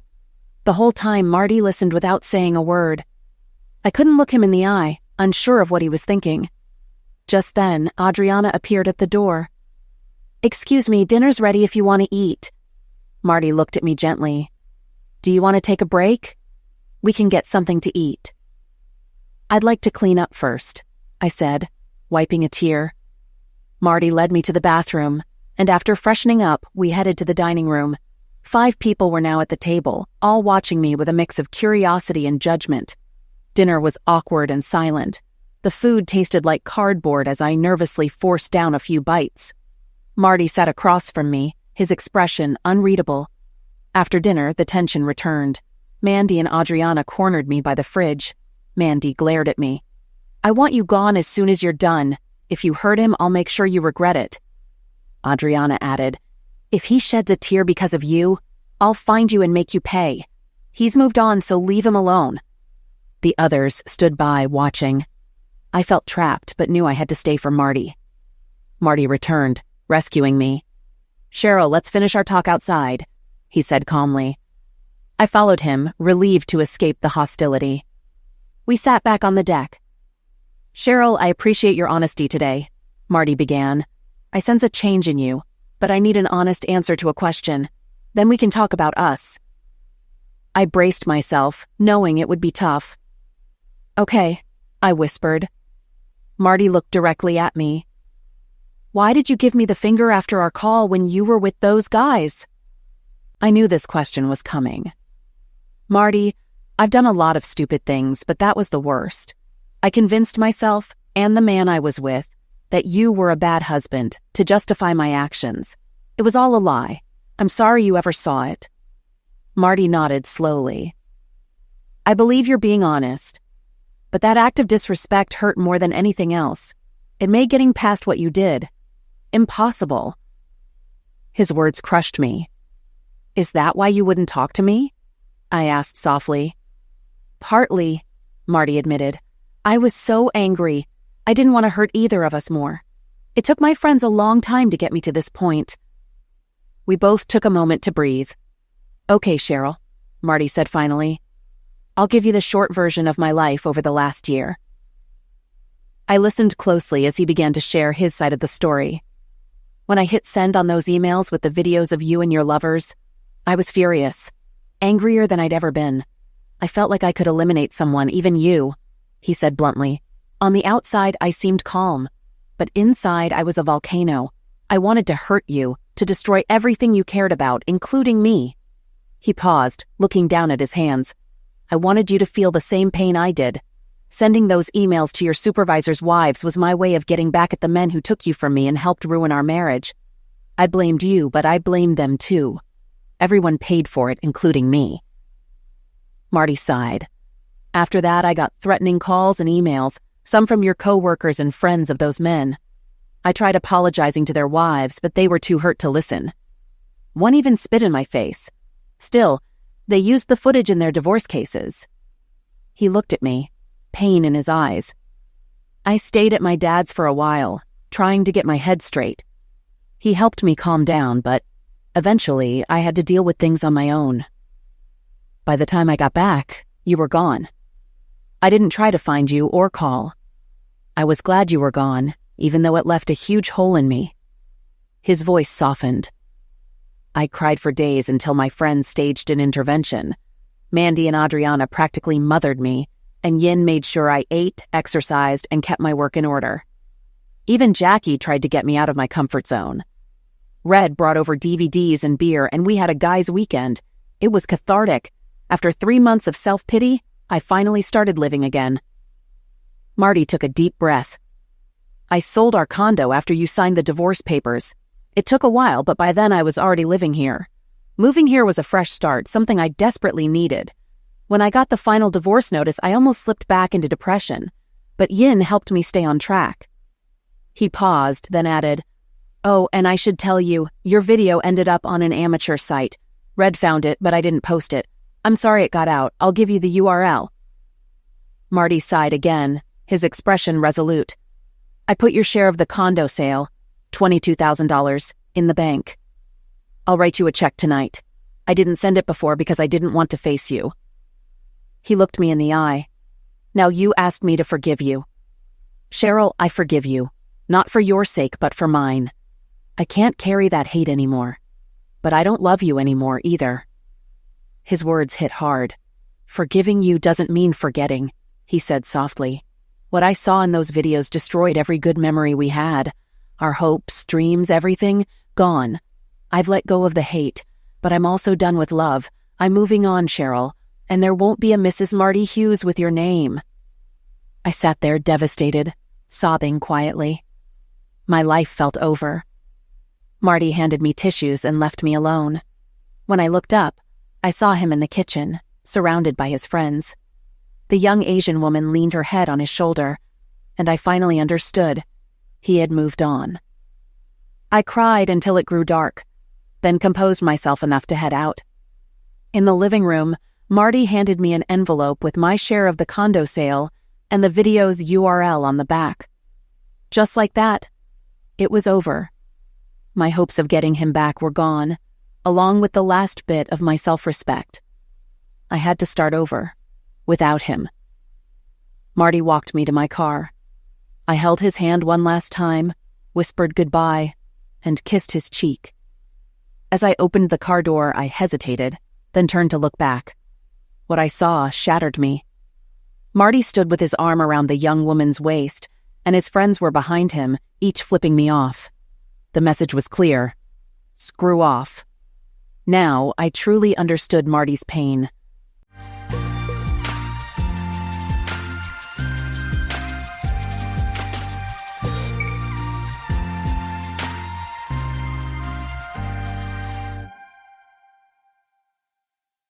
Welcome to Lost Relation Chronicles. No, it can't. I insisted, my voice cracking. Please, Ben, I think we've made a terrible mistake. We? It was you, he replied quietly. There's no mistake, Kathy. This is what you wanted, remember? A modern marriage. Folks, I'm Kathy, and this is a story of how I dug a pit for my own self. I had spent hours preparing Ben's favorite meal, grilled salmon with roasted vegetables and a quinoa salad. The table was set perfectly, the wine breathing in crystal glasses. Everything had to be just right for this conversation. I'm not saying we're broken, I began, watching Ben's fork freeze midair, a piece of salmon dangling precariously from its tines. But why not try something different? The look on his face was priceless, a mix of confusion and disbelief that almost made me laugh. But I kept my composure. This was too important to derail with giggles. I had been planning this moment for weeks, ever since Jen told me about her and Mike's arrangement. It had sounded so exciting, so modern. Why shouldn't we have that too? I leaned forward, feeling a surge of excitement coursing through me. An open marriage, Ben. It's what all the modern couples are doing these days. It keeps things fresh, exciting. I paused, searching his eyes. Don't you think we could use a little excitement? Are you not happy with our marriage? He finally managed to ask, his voice barely above a whisper. The hurt in his eyes made my stomach clench, but I pushed the feeling aside. I reached across the table, squeezing his hand reassuringly. Of course I am, honey, but think about it. We could have the best of both worlds, the stability of our marriage and the thrill of new experiences. I felt a twinge of guilt at the uncertainty in his eyes, but I pushed it aside. It's not about being unhappy. It's about growing together. I could see the wheels turning in Ben's head. He was always so considerate, always trying to make me happy. It was one of the things I loved about him, even if it sometimes felt a little predictable. That predictability, that steadiness. Wasn't that part of why I was suggesting this? To shake things up? I don't know, Kathy. This is a big step. Are you sure about this? He asked, his brow furrowed with concern as he set down his fork, the salmon forgotten. I mean, what about jealousy? What about feelings? What if one of us falls for someone else? I smiled widely, feeling victory within my grasp. I had answers prepared for all of these questions. Absolutely sure. Trust me, Ben. This will make our marriage stronger than ever. We'll set ground rules, communicate openly. It'll be an adventure we share together. I took a sip of wine, gathering my thoughts. As for jealousy, well, that's part of the growth. We learn to overcome it, to truly trust each other. And feelings? I leaned in closer, my excitement building. We'll be open about everything. We won't let emotions blind us. If anything, we'll emerge more connected than before. We're adults, Ben. We can handle it. Our love for each other is the foundation. Nothing will change that. I watched as Ben swallowed hard, his dinner long forgotten. Okay, he said softly, the word barely audible. I clapped my hands together, unable to contain my excitement. Oh, Ben, you won't regret this. I promise you. This is going to be amazing for both of us. As I launched into a discussion about setting boundaries and creating dating profiles, I noticed Ben's forced smile and distant nod. Little did I know, as I chattered on about our bright new future, that I had just set in motion the undoing of everything we had built together. With each enthusiastic word, I painted a picture of freedom and adventure, blissfully unaware of the cracks forming beneath the surface of our relationship. My excitement masked the unease settling in Ben's heart, a feeling I would soon come to regret overlooking. The salmon grew cold on our plates, the candles burned lower, and, somewhere in the universe, the threads of our marriage began to unravel. Guys, this is Ben, and here's my take on this mess Kathy created. It was 7:47 p.m. when I finally heard it. So, how was it? I forced a smile as Kathy walked through the door, but her excitement visibly dampened. I had spent the evening in a haze of anxiety, imagining all sorts of scenarios. But the woman who stood before me now looked deflated. Oh, it was great, she exclaimed, her voice a little too high. Jason is so interesting. Did you know he's climbed Kilimanjaro? And he has the most fascinating stories about his time in the Peace Corps.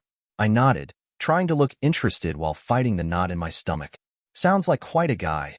I managed, the words tasting like ash in my mouth. Kathy continued, describing the restaurant, the wine, the conversation. But with each word, the disconnect between her voice and her eyes grew. She was trying so hard to sound enthusiastic, but I could tell something was off. Her gestures were too animated, her laugh a touch too loud. It was as if she were performing a role she thought she should play rather than sharing a genuinely enjoyable experience. And then we said goodnight, she finished, her voice trailing off. I watched as she kicked off her heels and slumped onto the couch, the weight of her words hanging heavy in the air. The weariness in her posture contradicted everything she'd just said. Part of me wanted to comfort her, to tell her it was okay if it wasn't what she expected. But another part, a part one wasn't proud of, felt a grim satisfaction. Wasn't this what she wanted? Wasn't this her idea of a modern marriage? That's great, honey, I said, the lie tasting bitter on my tongue. I'm glad you had a good time. She squared her shoulders and plastered on a smile. I have another date next week, with someone else. Variety is the spice of life, right? I nodded mutely, watching as she headed to the bathroom. As the door closed behind her, I heard the shower start running. I sank into the armchair, my head in my hands. The sound of running water mingled with the ticking clock, creating a discordant symphony of our new reality. I felt like I was trapped in a surreal play, watching Kathy take on a role that didn't fit her at all. The more she tried to convince herself that this was normal, the more I wanted to shake her and remind her of who she truly was. It was a nightmare that I couldn't wake up from, a world where everything was upside down, and I was left holding the pieces. As I sat there, listening to the water run, I made a decision. If this was the game we were playing now, maybe it was time I started participating for real. Maybe it was time I stopped being the reliable, predictable Ben that Kathy had grown so bored with. The thought sent a shiver down my spine, equal parts excitement and dread. What would happen if I actually embraced this new lifestyle? What would Kathy do if I started going on dates too? As the bathroom door opened and Kathy emerged, wrapped in her robe with damp hair clinging to her shoulders, I pushed those thoughts aside. For now, we'd continue this dance of pretend enthusiasm and forced smiles. But something had shifted inside me, a seed of change taking root. "Hey," she said, her voice softer now. "How was your evening?" I straightened up, offering her a smile that didn't quite reach my eyes. "It was fine. Just caught up on some reading." Her eyes searched mine, perhaps looking for signs of resentment or disappointment. I knew I had to play my part convincingly. "I'm glad you had fun tonight," I added, forcing the warmth into my tone.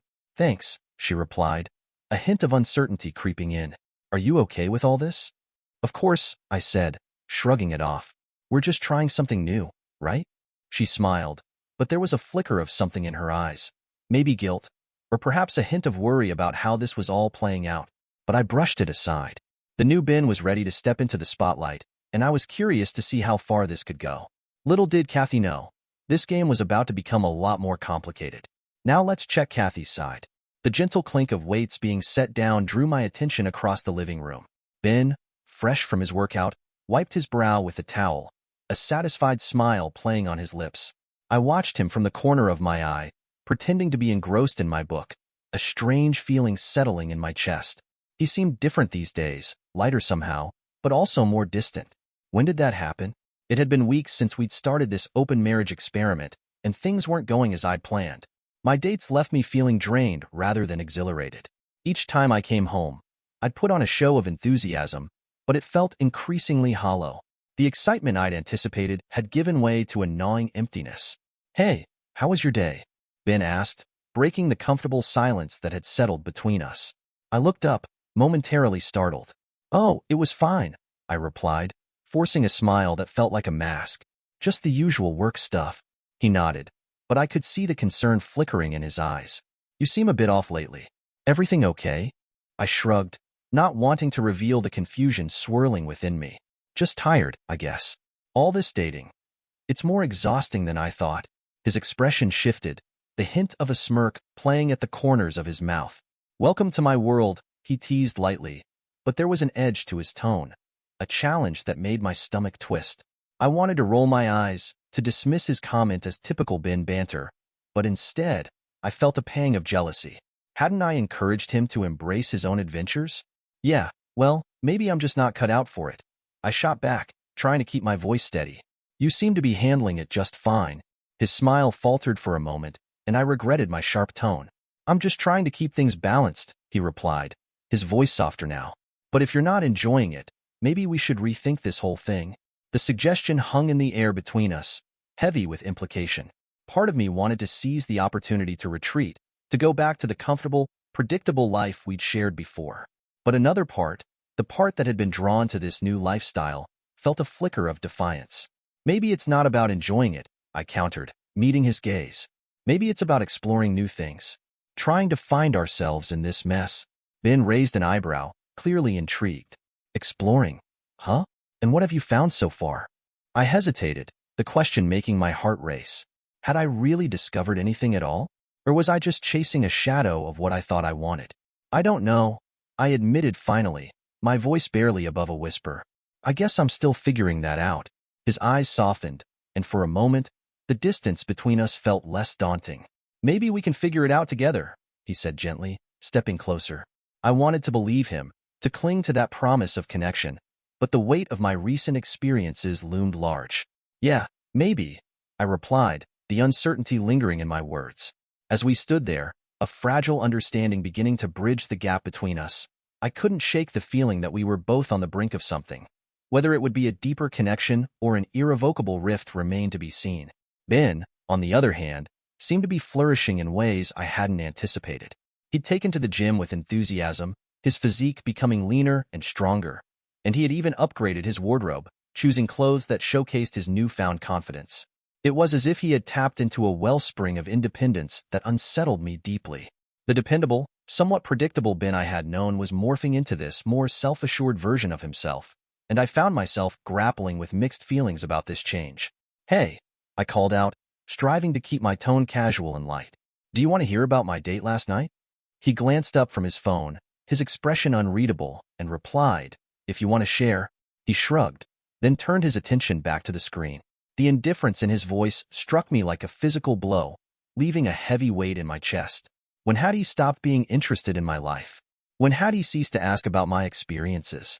The distance between us felt like an abyss, and I couldn't shake the sense that something had shifted, an invisible barrier rising between us.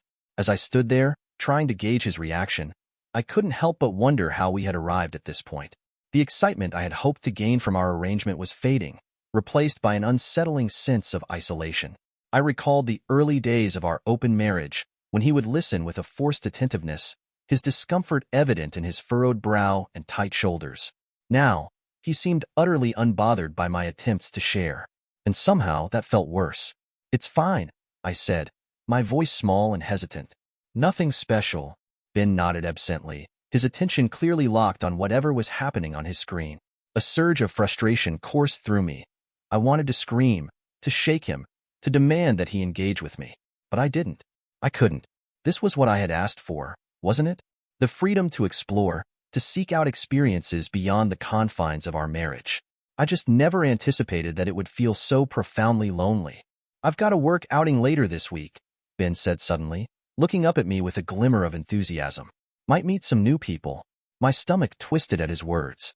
Oh, I managed to say, striving to keep my voice steady.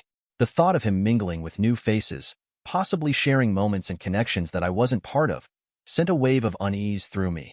I forced a smile, but inside, a storm was brewing. The irony of my desire for an open marriage was not lost on me.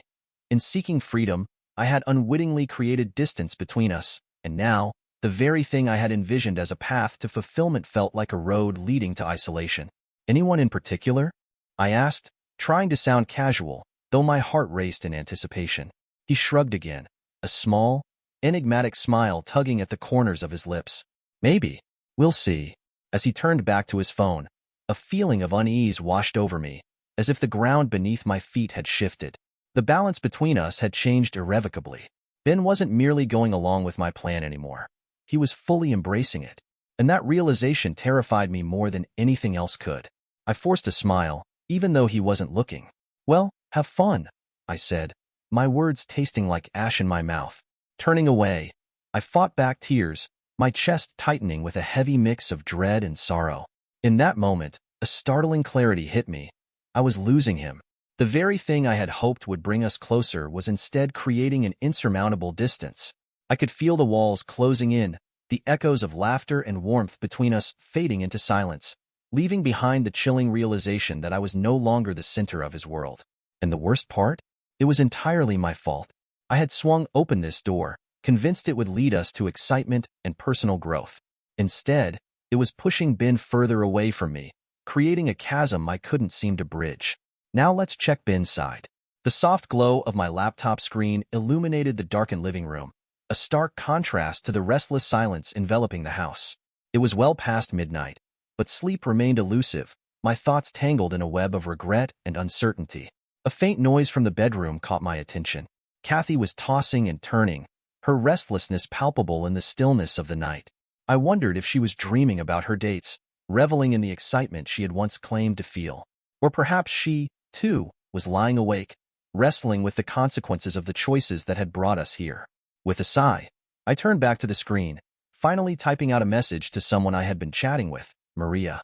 She was funny, intelligent, and most importantly, she wasn't Kathy. As I hit send, a rush of guilt and exhilaration surged through me. Maria and I had been talking for weeks now, and although nothing physical had happened yet, I couldn't deny the connection we'd formed. She made me feel seen and appreciated in a way that had been missing from my relationship with Kathy for far too long. Suddenly, the bedroom door creaked open, and I quickly minimized the chat window. Kathy padded into the living room, rubbing sleep from her eyes, her hair tousled and her expression still hazy from sleep. Ben, what are you doing up so late? She asked, her voice thick with fatigue. I forced a casual smile, my heart racing as I tried to appear nonchalant. Oh, just catching up on some work emails, I replied, hoping my tone sounded light and convincing. Kathy squinted at me for a moment, searching my face as if trying to gauge whether I was being truthful. I could feel the tension in the air, the unspoken questions hanging between us like a tightrope. As she walked over to the couch, settling into the cushions, I couldn't shake the feeling that I was straddling two worlds. One that felt familiar yet increasingly suffocating, and another that was uncharted but thrillingly uncertain. Couldn't sleep? I asked. Kathy nodded, but I noticed the flicker of doubt in her eyes. She had been watching me closely lately, her gaze filled with a confusing mix of confusion and something that looked alarmingly like fear. Don't stay up too late, she murmured, retreating back to the bedroom. As the door closed behind her, I let out a breath I hadn't realized I'd been holding. The guilt gnawed at me, but it was overshadowed by a growing sense of resentment. Wasn't this what Kathy wanted? For us to explore, to find connections outside our marriage? I reopened the chat with Maria, a smile tugging at my lips as I read her response. Her words were warm and inviting, a stark contrast to the uncertainty that had settled in my home. Each message felt like a lifeline, pulling me further away from the doubts that plagued me with Kathy. I began to type back, feeling a rush of excitement at the thought of the connection we were building. In that moment, I realized I craved this new attention, this validation that had been lacking in my relationship. It was intoxicating and terrifying all at once. We were planning to meet for coffee later in the week. Just coffee, I told myself. But deep down, I knew it was more than that. It was a lifeline, a glimpse of what life could be like without the emotional turmoil of our so-called open marriage. As I typed out a response, confirming the time and place for our meeting, I couldn't shake the stark contrast between our experiences. Kathy's grand experiment had backfired spectacularly. Each time she came home from a date, her initial enthusiasm waned, replaced by a more forced smile and a palpable sense of frustration. I could see it in her eyes, the excitement she once radiated now dimmed by exhaustion. Meanwhile, I felt liberated, as if I were stepping into a new version of myself.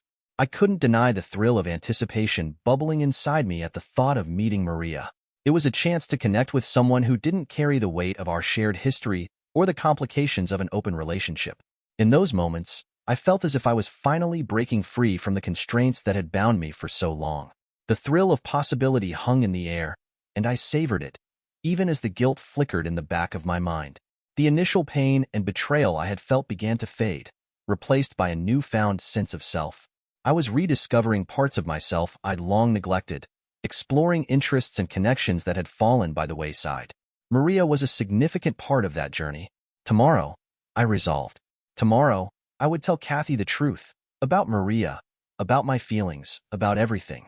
It was time to end this charade, to confront the consequences of the choice she'd made for both of us.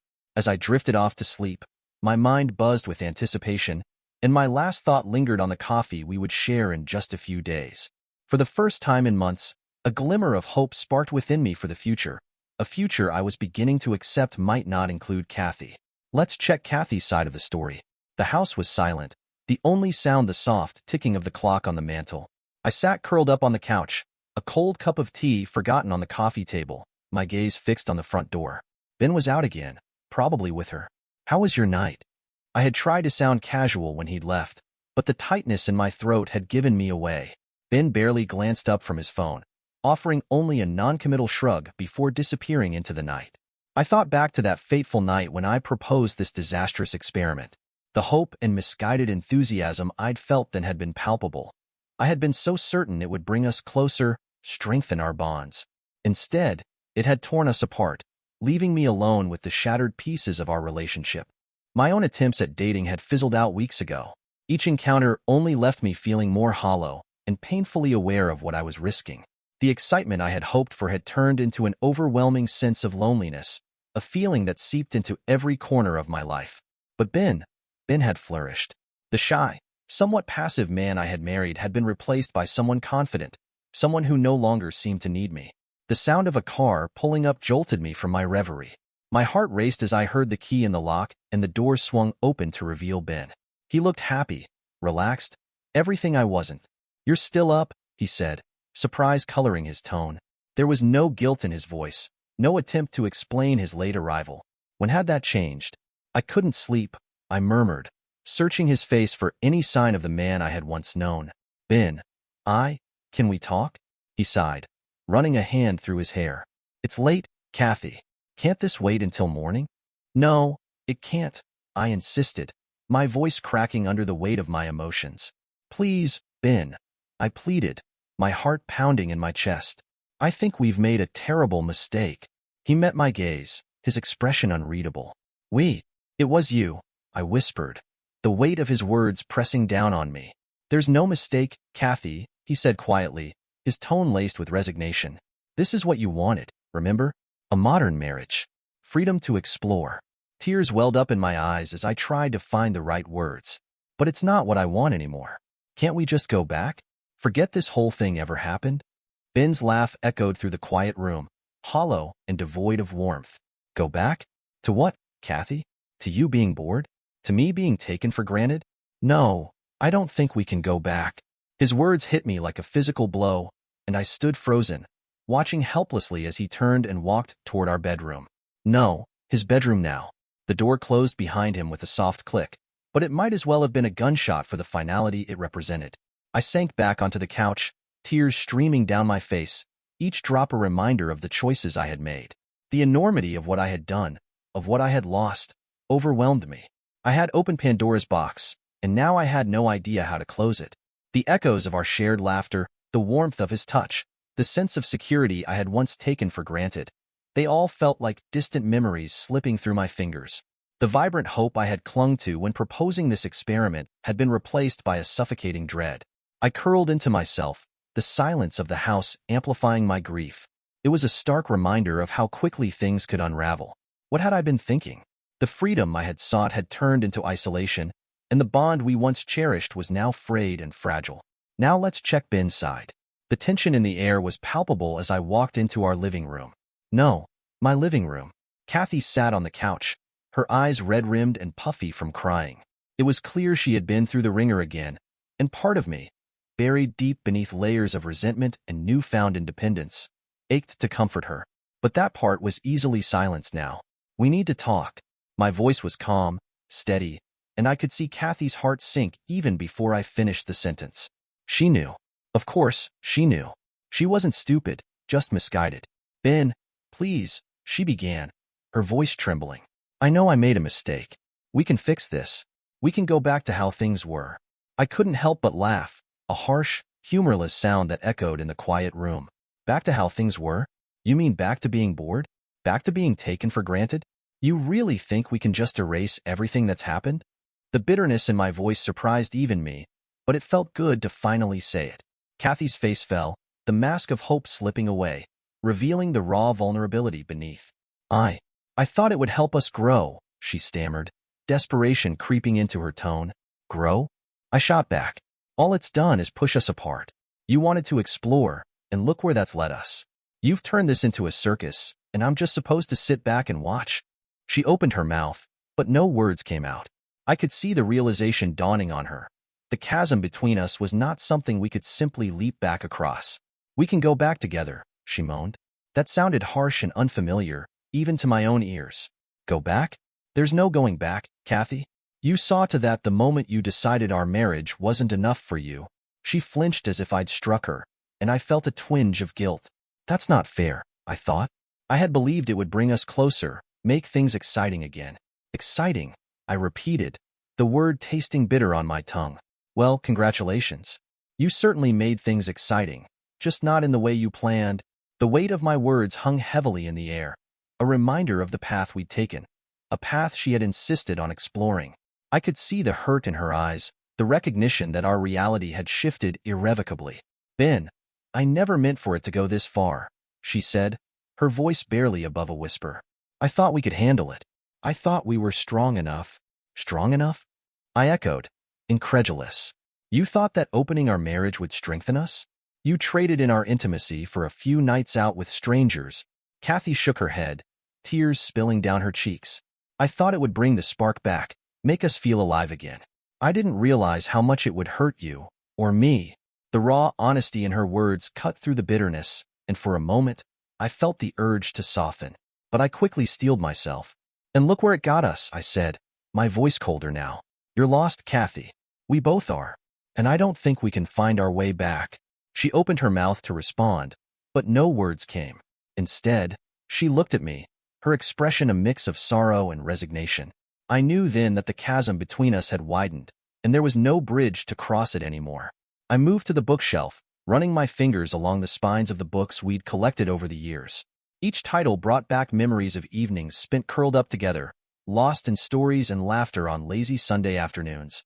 Those moments felt like they belonged to someone else now, a faded echo of a past that seemed increasingly distant. I found someone, I said, turning back to face her. Someone who appreciates me for who I am, who doesn't need to spice things up or experiment with our relationship.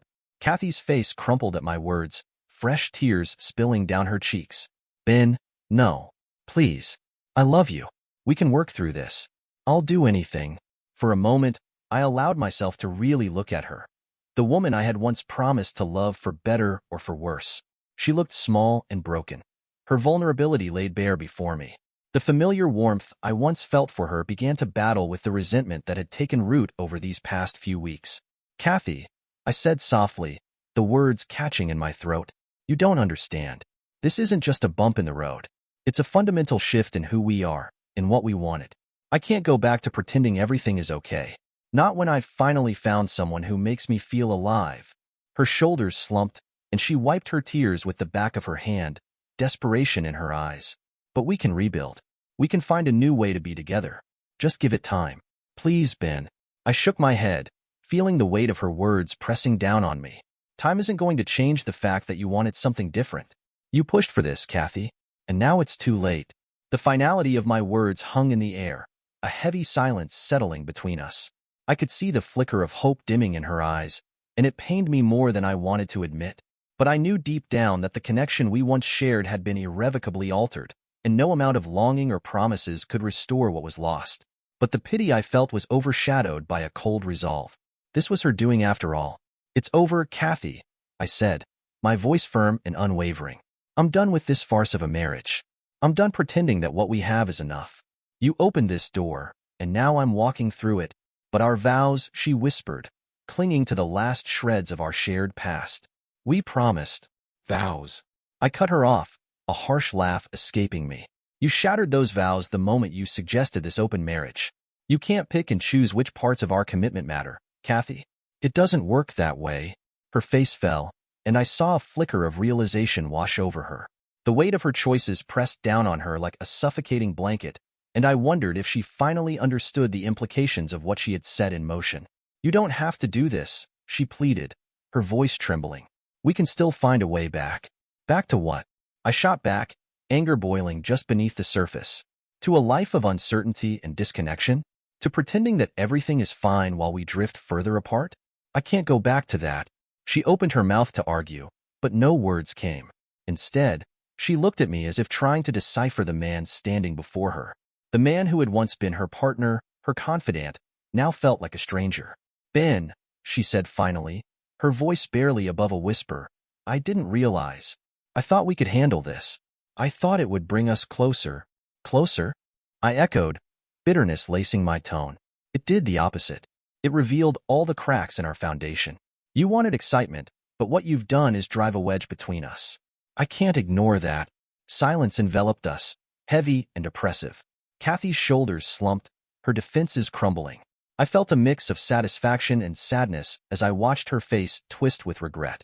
This was the consequence of her choices, and while I wished it didn't have to be this way, I couldn't take it back. I was done pretending that this was a path we could walk together.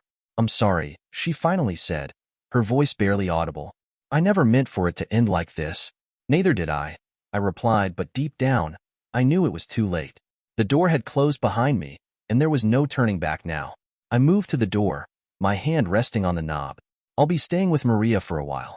I'll have someone come by to pick up my things. Maria. Kathy's voice was barely audible, broken and hollow. You're leaving me for her? I turned, fixing her with a steady gaze. I'm not leaving you for her, Kathy. I'm leaving you for me. Maria is just a new beginning, one I never would have found if you hadn't been so determined to modernize our marriage. The irony wasn't lost on me. Kathy's grand experiment, meant to strengthen our bond, had instead given me the strength to break free, to discover a version of myself I never knew existed. Please, Kathy sobbed, reaching out to me. Don't do this. I'll do anything. We can go to counseling, we can… I stepped back out of her reach, the distance between us now feeling insurmountable. Counseling won't fix this, I replied, my voice firm but laced with sadness. This isn't something that can be patched up with therapy sessions or promises. It's about what we've become, two people living separate lives under the same roof. Her eyes glistened with tears, but I couldn't allow myself to be swayed. I wanted to believe in us, she said, her voice cracking. I thought we could make it work, that this would make us stronger. Stronger? I echoed, feeling a rush of frustration. It has only shown us how weak our connection truly was. We were clinging to something that no longer existed, and this was the wake-up call. I can't pretend any longer, Kathy. I won't. The silence hung heavily in the air, and I could see the realization settling in her eyes. She knew I was serious. The hope she had clung to began to fade, replaced by the stark reality of our situation. Ben, she said, her voice small. I never meant for things to end like this. I know, I replied, my heart aching for the past we had shared. But it's time for both of us to face the truth. This isn't working, and it hasn't been for a long time. We owe it to ourselves to find happiness, even if that means letting go. It's done, Kathy. I hope you find whatever it is you're looking for. I hope this modern approach to love brings you all the excitement you craved. Goodbye. With that, I walked out the door, closing it firmly behind me. I could hear Kathy's muffled sobs through the wood, but I didn't turn back. I couldn't turn back. The Ben who would have comforted her, who would have forgiven her misguided attempts at spicing up our marriage, no longer existed. As I walked to my car, where Maria waited with a supportive smile, I felt a weight lift from my shoulders. The guilt, the resentment, the pain of the past months, it all fell away, replaced by a sense of possibility, of freedom. Kathy had wanted a modern marriage. Well, she got one, just not the one she had imagined. And as I drove away, leaving the remnants of our life together behind, I couldn't bring myself to feel sorry for her. After all, this was the path she had chosen. I was simply following it to its logical conclusion. The modern marriage experiment was over, and in its wake, a new Ben emerged, stronger, more confident, and finally truly free. The road stretched out before me, an open canvas waiting to be filled with new experiences and connections. As I glanced at Maria, her eyes sparkling with understanding, I knew I had made the right choice. For the first time in months, I felt light, unburdened by the expectations and limitations that had once defined my life. The future was uncertain, but it was mine to shape. And for that, I felt a thrill of excitement.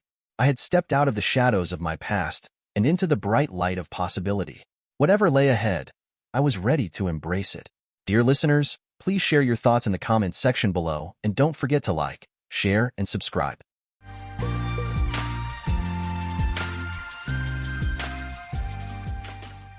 I gazed at my wife of 5 years and declared, "Erin, it's either him or me, no middle ground."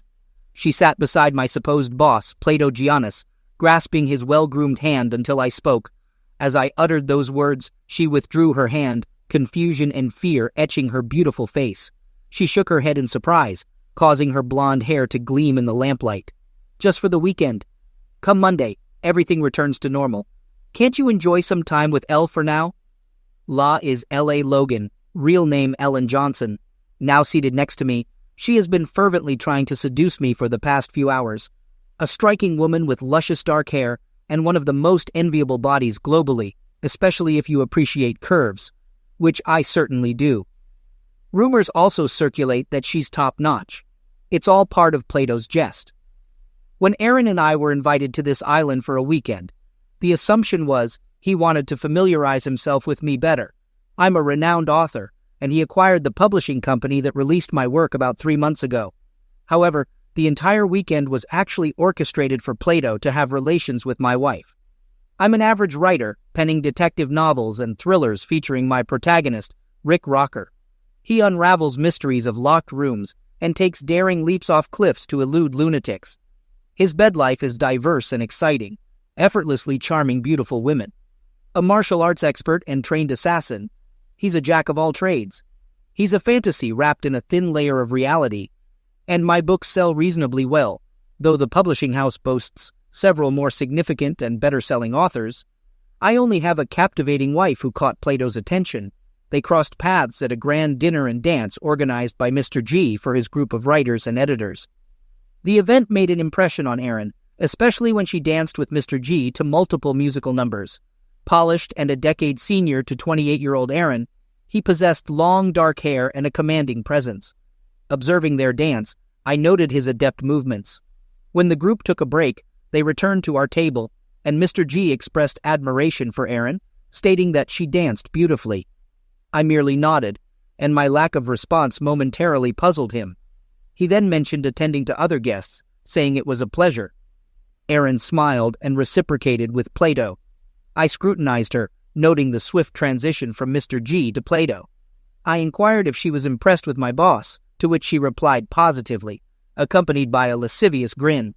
I suggested, "Let's see whose wife he manages to snag, huh?" She turned out to be the wife of one of the editors, and during the evening, 3 more revealed they were editors' wives. All of this unfolded a month ago. I am Donald Lake, and I have no nickname.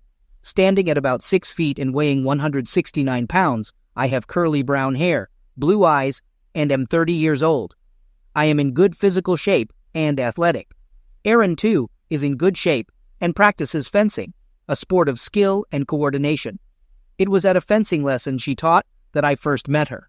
I was conducting the usual research for Rick, who was to engage in sword fights in the next book, The Adventurer.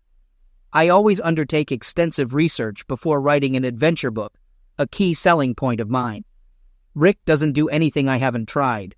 My journey to becoming a writer was an ascent up a steep staircase. I graduated from high school and did not pursue formal education thereafter. In fact, since I was 10, I recognized myself as a writer. Throughout school, I penned story after story, with 2 published in obscure literary magazines during high school. Despite considering myself a serious writer, the need to work for a living arose. After finishing school, I worked as a car mechanic, which I enjoyed. However, it didn't pay much, prompting me to start writing thrillers. Miraculously, one sold, followed by another and another. My current publisher signed me after receiving my first Rick Rocker novel. Sally Baker became my editor, and we quickly found common ground. A sweetheart, but deeply married, she had elementary school-aged children. While working on the second Rocker book, I met Erin. I completed the book after receiving advice from her about a sword duel, and our professional relationship evolved into several dates, eventually leading to closeness. Our connection was immediate, and we both were delighted. At the time, Erin operated her music store, surviving the initial stages of starting a business thanks to loans from a family trust. The store featured various instruments in one section and recordings of diverse music, along with sheet music in the other. So, fencing is just a hobby. When we got married, she was 23, and I was as happy as I thought it was possible to be happy. We had plans for children, and very soon, but my publishing house was sold to Mr. G, or Plato as Aaron calls him. One day, Aaron came home excited, mentioning that next weekend Plato had invited us to his island. I stared at her, questioning why she was telling me instead of him. Aaron explained that she ran into him last week, had lunch, and gave him a tour of the store.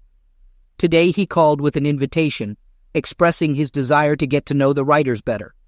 Aaron suggested he would be in contact with me soon. Curious, I asked if he had been in contact with her and others. She reassured me, denying any inappropriate contact. I insisted on knowing why she didn't mention the lunch and shopping until today, and she admitted that he had made advances, but she blew him off. She kept quiet, thinking I might get in trouble given his ownership of the company. Now, with my apparent enthusiasm for the island visit, Aaron disclosed that it would be just the two of us and a special friend of his, along with the staff, to get to know us better. I remarked cynically about his intentions to get to know everyone. Aaron reassured me, stating that she could handle the situation and questioned if I was sure I could handle it. I assured her that everything would be great. However, I firmly declared my decision to decline the invitation, deeming it too dangerous for us. Aaron pleaded for reconsideration, expressing that we would have fun, but I remained resolute, apologizing for my decision. She sulked for the rest of the evening. The next day I called the main office and requested to speak with Mr. G. He returned my call 15 minutes later, expressing anticipation for our weekend on the island. I declined, stating my discomfort. I mentioned that it seemed my wife knew about it before me, having had lunch with him, and she didn't inform me initially. According to her, he had been pestering her, and she was concerned about my reaction if I knew everything. He acknowledged his appreciation for Aaron on various levels, citing her attractiveness and entrepreneurial qualities. He also mentioned my status as one of his most profitable writers. He claimed a desire to get to know both of us better. Despite his efforts, I maintained my stance, apologizing and asserting that it would not work. Disappointed, he expressed regret and stated that he wished I would change my mind. He mentioned keeping the weekend open at that point. We parted ways about 3 hours later. As I finished the next Rick book, my agent, Brock Levin, contacted me. I inquired about how he knew about my declining Mr. G's invitation. Brock explained that the vice president of sales had called him, insisting that I should attend. He conveyed the potential consequences of under-advertising the new book, which would be detrimental to both of us financially. I questioned if there was a direct threat, and Brock clarified that while not explicit, the threat was implied, emphasizing that Mr. G played a tough game. I assured Brock that I would be in touch. After ending the call, I emailed Sally the conclusion of the new book, along with some instructions. Later, she called, and we discussed the situation. In the meantime, I delved into researching Platogianus and his island. The island was named Hedonism, meaning pleasure in Greek, essentially, Pleasure Island. As I delved deeper, I uncovered numerous stories of coital misconduct on the island, including 2 divorce cases where the island was cited as a factor. However, these stories were published in gossip sources. Several photographs of Mr. G with women, including 2 married ones, raised serious concerns for me. I located a picture of the place on Google Maps and familiarized myself with the entire layout. Situated off the coast of North Carolina among islands popular for golf and beach holidays, this 2-mile-long and approximately 1-mile-wide island faces south and is shielded from the elements. It boasts 2 piers, multiple buildings, including a large house, tennis courts, and a swimming pool, leaving me puzzled about the need for a pool with great beaches around. I downloaded detailed photos and compiled them into a topographic map, concluding that a decent boat or seaplane would be necessary for the journey. Lacking both, I know people who possess them. On that Friday evening, Aaron returned home promptly, appearing joyful. For dinner, I had a substantial chicken salad and white wine. As Aaron changed, she mentioned hearing that I might have reconsidered not going to the island. I looked at her, remembering Plato's mention of changing one's mind at lunch. She clarified, "No, silly. He's in New York, and we're here in good old Virginia. He called me, mentioning his apartment in McLean." Questioning how she knew he was in New York, I was met with a dismissal of paranoia. Aaron explained that Plato suggested ordering his plane from the national airport if we agreed to go, but I reiterated that I hadn't changed my mind. Frustrated, Aaron called me stubborn and suggested she could go alone, but I expressed concerns about enjoying myself and fearing potential divorce. I inquired about the possibility of her sleeping with him, to which Aaron responded that she wouldn't go without me. I questioned how I could let her go alone, emphasizing potential consequences upon her return and the risk of our relationship being jeopardized. Aaron affirmed her attraction, but assured me that we were still passionate, and she wouldn't take the risk. Believing her, I asked if she believed it, to which she replied not to believe her at all, acknowledging that my trust was almost empty. An accidental spill of wine during this conversation led to laughter, hugs, and kisses, culminating in a trip upstairs lasting an hour. The unpleasant topic faded as we lay in bed. Aaron asserted she wouldn't risk our relationship for a billionaire, seemingly assuming that we would go to the island. Anne commented that it was decided, tensing but not elaborating further. I inquired about her eagerness for the trip, urging her to provide the truth. After a moment of silence, she explained that it seemed exciting to communicate with such an important and influential person. She quickly clarified that she didn't mean be with, but rather communication. Reflecting on the situation, I noted that he was born into wealth and significantly increased his fortune, having a substantial head start. Similar to me, he pursued relationships with women. Despite my concerns, Anne affirmed her belief that everything would be good and fun. Considering that we were on the verge of trying for children, I recognized that this could be a potential time for Aaron to stray. Doubting her honesty, I reluctantly agreed to the trip, warning Aaron that if she ended up with this guy, it would be irreversible. She acknowledged the warning, expressing her gladness about the decision. Deciding that this warning was my last, I saw it as a test of her worthiness as a wife. Temptation would reveal the truth, and time would be the judge. The following day, I accepted the invitation and made contingency plans with my friend. I also checked the island's cellular communication availability. It was there. Still, as a precaution, I brought my satellite phone. The small plane from the national airport landed at a small airport, greeted by a man named Simon. He took us to the pier, where we boarded a boat with a comfortable cabin and a powerful engine, driven by another man, Charlie. After about 40 minutes, we docked at the island. Aaron and I spent time exploring the ocean and other islands. Simon briefed us on our location and island activities. He was a friendly, muscular guy with a wonderful smile and laugh, larger than me. Approaching the north side pier, with Aaron leading the way, Simon commented that I didn't seem very happy with the trip and suggested calling me Don. I acknowledged having doubts, considering Simon's 6 years of working for Mr. G, expecting him to understand my reservations. When Simon inquired about why I came if I was so worried, I explained it was to see what happens. I also asked if he was Mr. G's bodyguard, to which Simon confirmed, mentioning his presence was just a precaution, although Mr. G was capable of handling himself. Curious about Simon's preparedness, I asked if he was armed. Simon mentioned having a knife, but clarified that weapons were not allowed on the island. Expressing my distrust of the island's rules, I admitted to not being a very trusting person these days. Simon assured me that no firearms were needed, emphasizing that I wouldn't require one no matter what happened. The boat pressed tightly against the pier, and Simon, along with a young man on the pier, secured it. Aaron received Simon's hand, and I disembarked from the boat, noticing Simon's slight worry. Following Simon's direction, I accompanied Aaron toward the substantial house. Upon our arrival, Mr. G greeted us, dressed casually in swimming trunks and a sleeveless shirt. Ella, considered the most beautiful woman in the world, accompanied him. I observed her, discovering who else would join us. It became apparent that she was Helen Johnson from Jonestown, the semi-official mistress on the island and in several houses owned by Mr. G.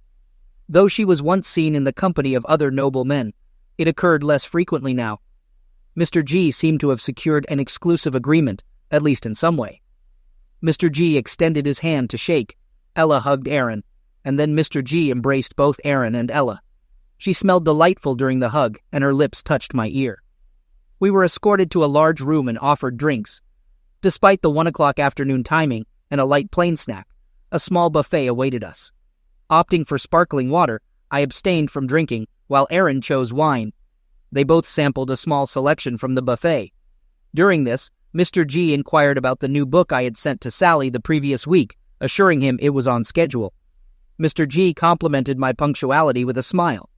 Ella, having read all my books, expressed anticipation for the thriller involving rock climbing, flying, small planes, and a love interest. She exclaimed, "Cannot wait. Maybe I can watch it sooner." Mr. G supported this idea, turned to Aaron, and inquired about the music business. After Aaron's positive response, I humorously mentioned Marjorie's new book, predicting it would sell well.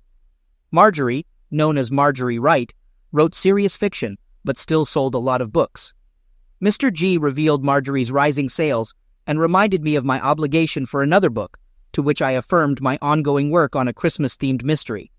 L suggested moving on and proposed going for a swim.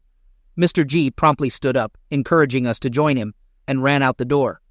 L mentioned that if we had swimsuits, she would show us to our room to change. The three of us stood up, and Ella led us into a large double bedroom, closing the door behind us. In the room we changed into swimsuits. I opted for regular trunks, while Aaron chose a skimpy pink bikini. I expressed my opinion that the situation was excessive and questioned who Aaron was trying to impress. She responded that she just wanted to look good, mentioning Elle's beauty. I countered, telling her she was no less beautiful. Although she disliked my tone, Aaron refrained from responding. Upon descending, Ella wore an electric blue bikini, similar in size to Aaron's. I found both of them entirely enamoring. Exiting, we walked to the Southside beach on a wooden path. Mr. G was already in the water, swimming behind the breakwaters. Aaron conveyed her reluctance to swim that far, a sentiment shared by Ella, who shuddered. Despite this, I dove into the surf, swam to where Mr. G was using his crawl, and joined him. He was a proficient swimmer for his size, easily matched by my water-friendly body type, sometimes changing strokes. We swam until he tired, and I followed him back to shore. As we approached, a large wave knocked him off his feet, and I picked him up. He spat out seawater and sand, and I held him tightly as we walked out. His legs seemed like wet noodles, likely from overextending himself in our swimming competition. Quickly regaining composure, he pulled away, stating that he was fine and the wave had taken him by surprise. Approaching the sunbathing women, I inquired who wanted to swim. Ella immediately stood up, her top slipping slightly as she raised her hand. Both of us ran to the surf. Aaron declined, so I pursued Ella. The rear view was impressive. She dove in like an Olympian, swimming beyond the breakwaters. I followed her, amazed at her superior swimming compared to Mr. G. Swimming alongside for a distance, she suggested, "Let's turn," which I did. Intrigued by the glimpse of flesh, I let her get about 4 meters ahead, observing her from the side. She turned over, floated on her back, and her chest swayed in and out of the water. An absolutely amazing woman. Given my proficiency in backstroke, I joined her, swimming alongside until she declared, "I've had enough," and swam back to the shore, pausing briefly to glance at her from behind. Upon surfacing from the waves, Aaron and Mr. G were nowhere in sight, but my attention shifted to my snug swimming trunks. She joked about me being Superman, and I chuckled, suggesting there was only one way to find out. Taking a step toward me, she halted, stating that we couldn't do this here, no matter how much she wanted it. With that, she turned and ran. On land, she couldn't match her speed in the water, allowing me to easily catch up, and we proceeded to the veranda. Ours were missing, leaving me to ponder if this had already transpired. Elle inquired about my profession, asking if I really wrote. Confirming, I explained how I aimed for believability in Rick's actions. Elle stared, momentarily diminishing my hardness, but as expected, it returned. She possessed a commanding presence. I firmly told Elle to back off, emphasizing my marital status and expressing a desire to keep it that way. I asked her as a favor not to pursue anything further. Elle laughed, labeling me a tongue-tied writer. I muttered, "Oh my God," and suggested checking on Aaron and Mr. G.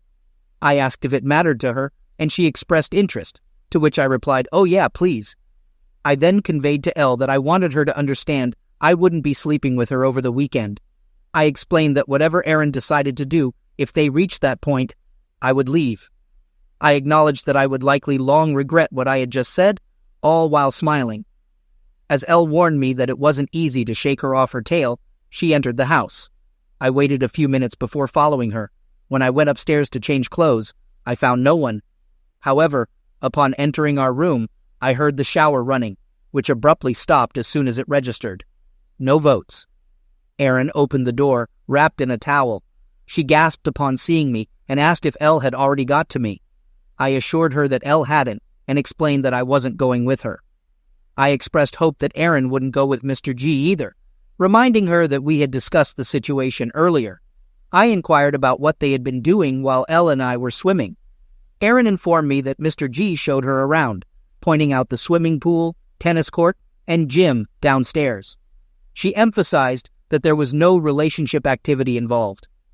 I acknowledged my belief that Mr. G wouldn't engage in such risky behavior, considering they didn't know how long Elle and I would be gone, and I suspected they had been watching us during our swim. Erin concurred, describing Mr. G as a gentleman. However, she expressed concern that sooner or later, he would come for me. I admitted to the likelihood and added that Elle would come for her as well. Erin grinned, saying it wasn't very comforting, but assured that she wouldn't give in, emphasizing that I shouldn't either. We discussed our plans for the evening, with Erin declaring that we had time for love after drinks and snacks at 5. She dropped the towel, and I admitted I was still on edge because of Elle. We engaged privately with genuine zeal, only realizing afterward that the windows were open. Erin remarked that it didn't matter, stating that they were married. Glancing out the window, Elle sat on a sun lounger about 6 meters away. She looked up, smiled, waved her hand, and then reached for her shorts. I distanced myself from the window. Erin noticed my renewed arousal and fixed her gaze on me. Glancing out the window, she remained entranced for a while. A groan emanated from outside. Erin turned to me, exclaiming, "Oh my God, Donnie, forget about yourself. She can have me. I can give up on you. I will not give up." Erin teased that I had to beg Elle to give up, claiming it was the only chance I had. I mentioned that I had already tried begging, but it didn't seem to work. I speculated that Plato had given Ella a task so he could have me. Finding the situation strange, but admitting it kept my interest. I promised Erin that I wouldn't give in to Elle's advances, expressing gratitude for her help.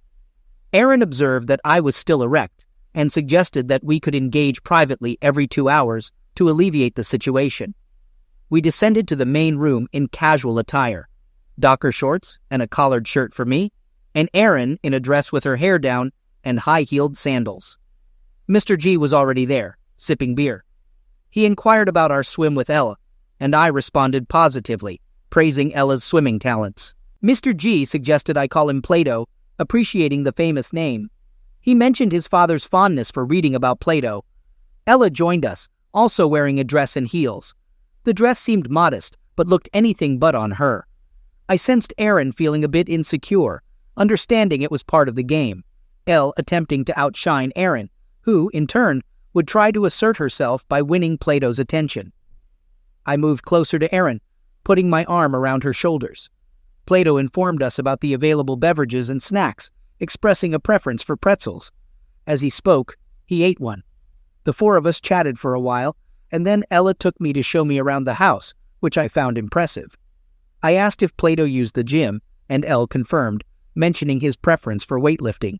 She pointed to the bench with a barbell and described it as heavy. I demonstrated a few swings with the barbell, with Ella watching intently from above.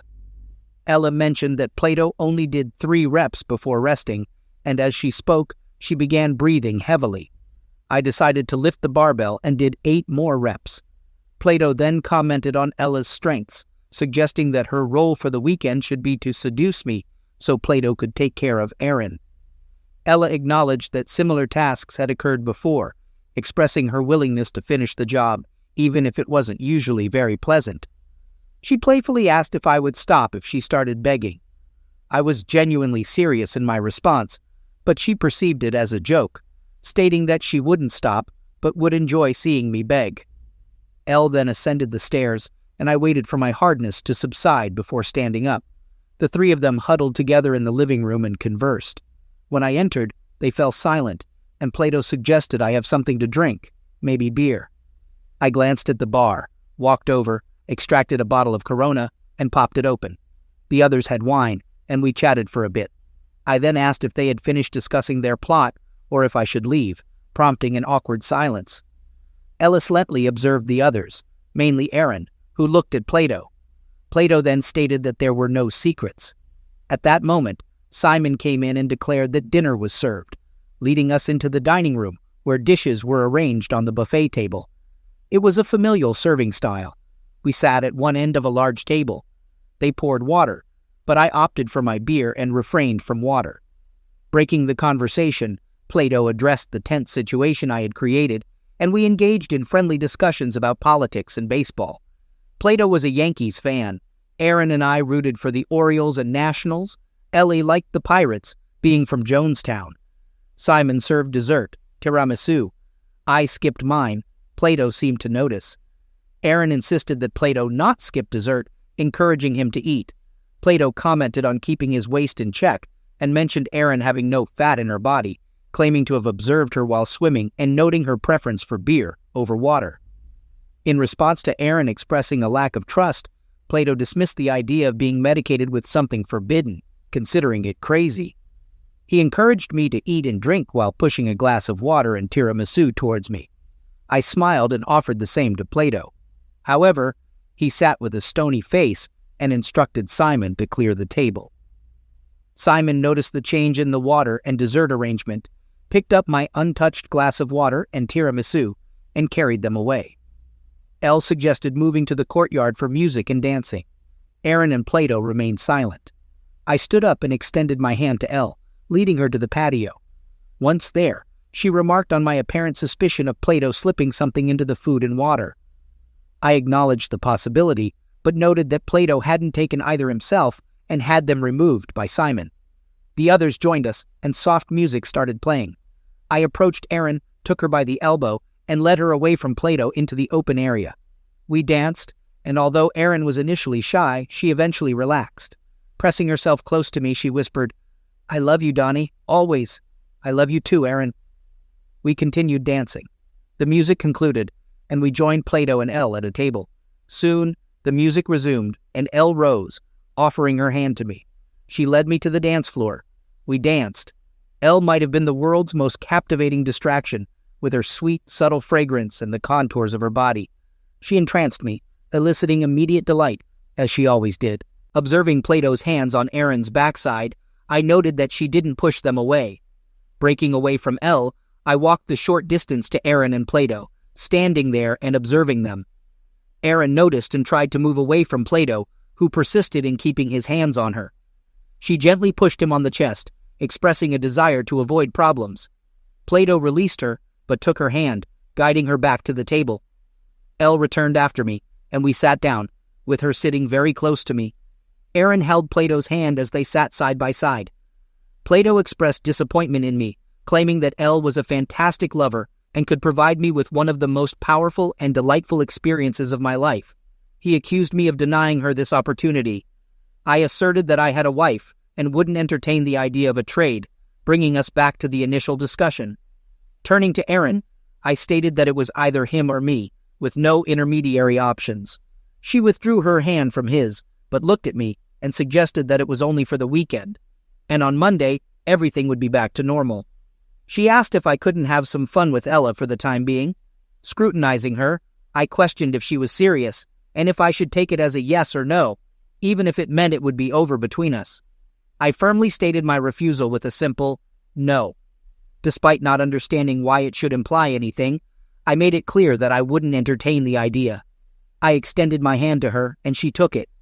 Pulling her towards me, I gave her the hottest kiss I could muster, running my hands up and down her body. Afterward, I pulled away, tears welling up in my eyes. I exhaled the words that nearly crushed me, stating, "The mere thought that you would agree to be with this guy means it's all over between us. It's done."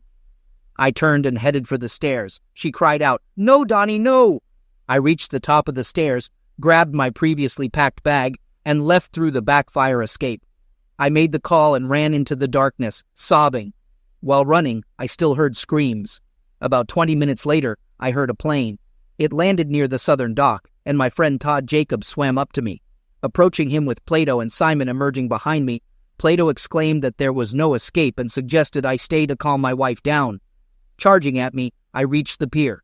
Plato, uncontrollable and unfit for a fight, splashed around in the water, shouting about firing me. Boarding the plane with Todd at the controls, we flew to a small lake near Dulles. A car was waiting for me there, and I paid Todd for the service. Heading home to Alexandria, the road was dark and desolate. Our house, too, was dimly lit. Upon entering, I surveyed the surroundings. Photos of us in happier times, pictures of our relatives. Shocked, I sat in a chair, gazing into space, and that's how I drifted off to sleep. At 8 in the morning, a car's sound outside woke me up. I peered out and saw Erin stepping out of a rental car. She carried her bag to the door, unlocked it, and went inside. I stood and observed her, and she stood motionless, gazing at me. She looked awful, probably no better than me. She expressed in her entire life she had never messed up like that and vowed never to do it again, not wanting to lose me. I shrugged in response. I confronted Erin, asking her what she thought would happen when she decided to let Plato use her. I questioned if she thought I wouldn't notice because of Elle. She admitted to being stupid and not anticipating the consequences. I inquired if Erin and Plato had set everything up, and she looked down, confessing that Plato suggested there might be a substitution when they got there. She foresaw it in advance, thinking she would say no, but I surprised her by agreeing, with the condition that I go with Elle. She mentioned how much I seemed to desire Elle, and that the whole experience was intended as a sideshow to rekindle our marriage. I smiled in response. I questioned Erin about why she thought Plato would be better than me. She explained that he excited her, being older and stronger, and suggested that he knew what to do to win her over. She clarified that she never thought he would be better than me, just different. Concerned about the future, I asked how I could be sure this wouldn't happen again, considering there are many guys like Plato in the world, and he's still around. Erin insisted that she didn't mean to cheat and believed everything was right in front of me. She thought I would agree now, since I had turned down Elle. Expressing my disappointment, I remarked that she wasn't the woman I met and married, emphasizing that the woman I knew wouldn't succumb to the advances of another guy. Erin pleaded to see what happens next and suggested we continue enjoying great lovemaking while acknowledging that we both missed it.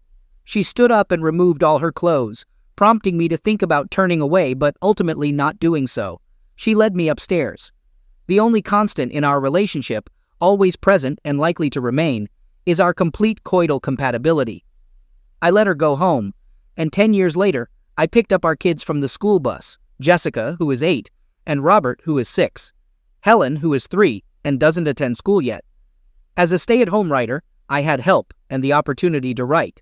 It took over a year before I trusted Erin enough to let her stop taking the pills, and when she did, our lovemaking life flourished.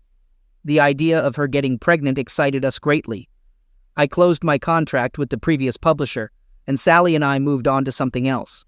The first book I wrote was about adventures on an island, closely mirroring reality. It sold a considerable number of copies, securing a movie deal that included my 3 previous books.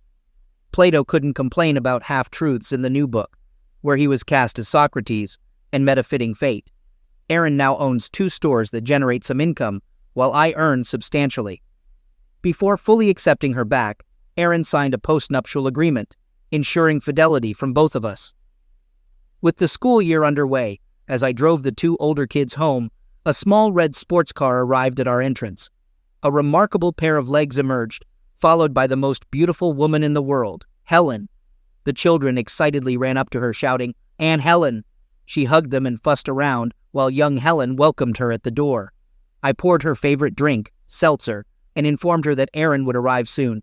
I mentioned preparing a high-calorie salad, concluding with, "But that's a completely different story."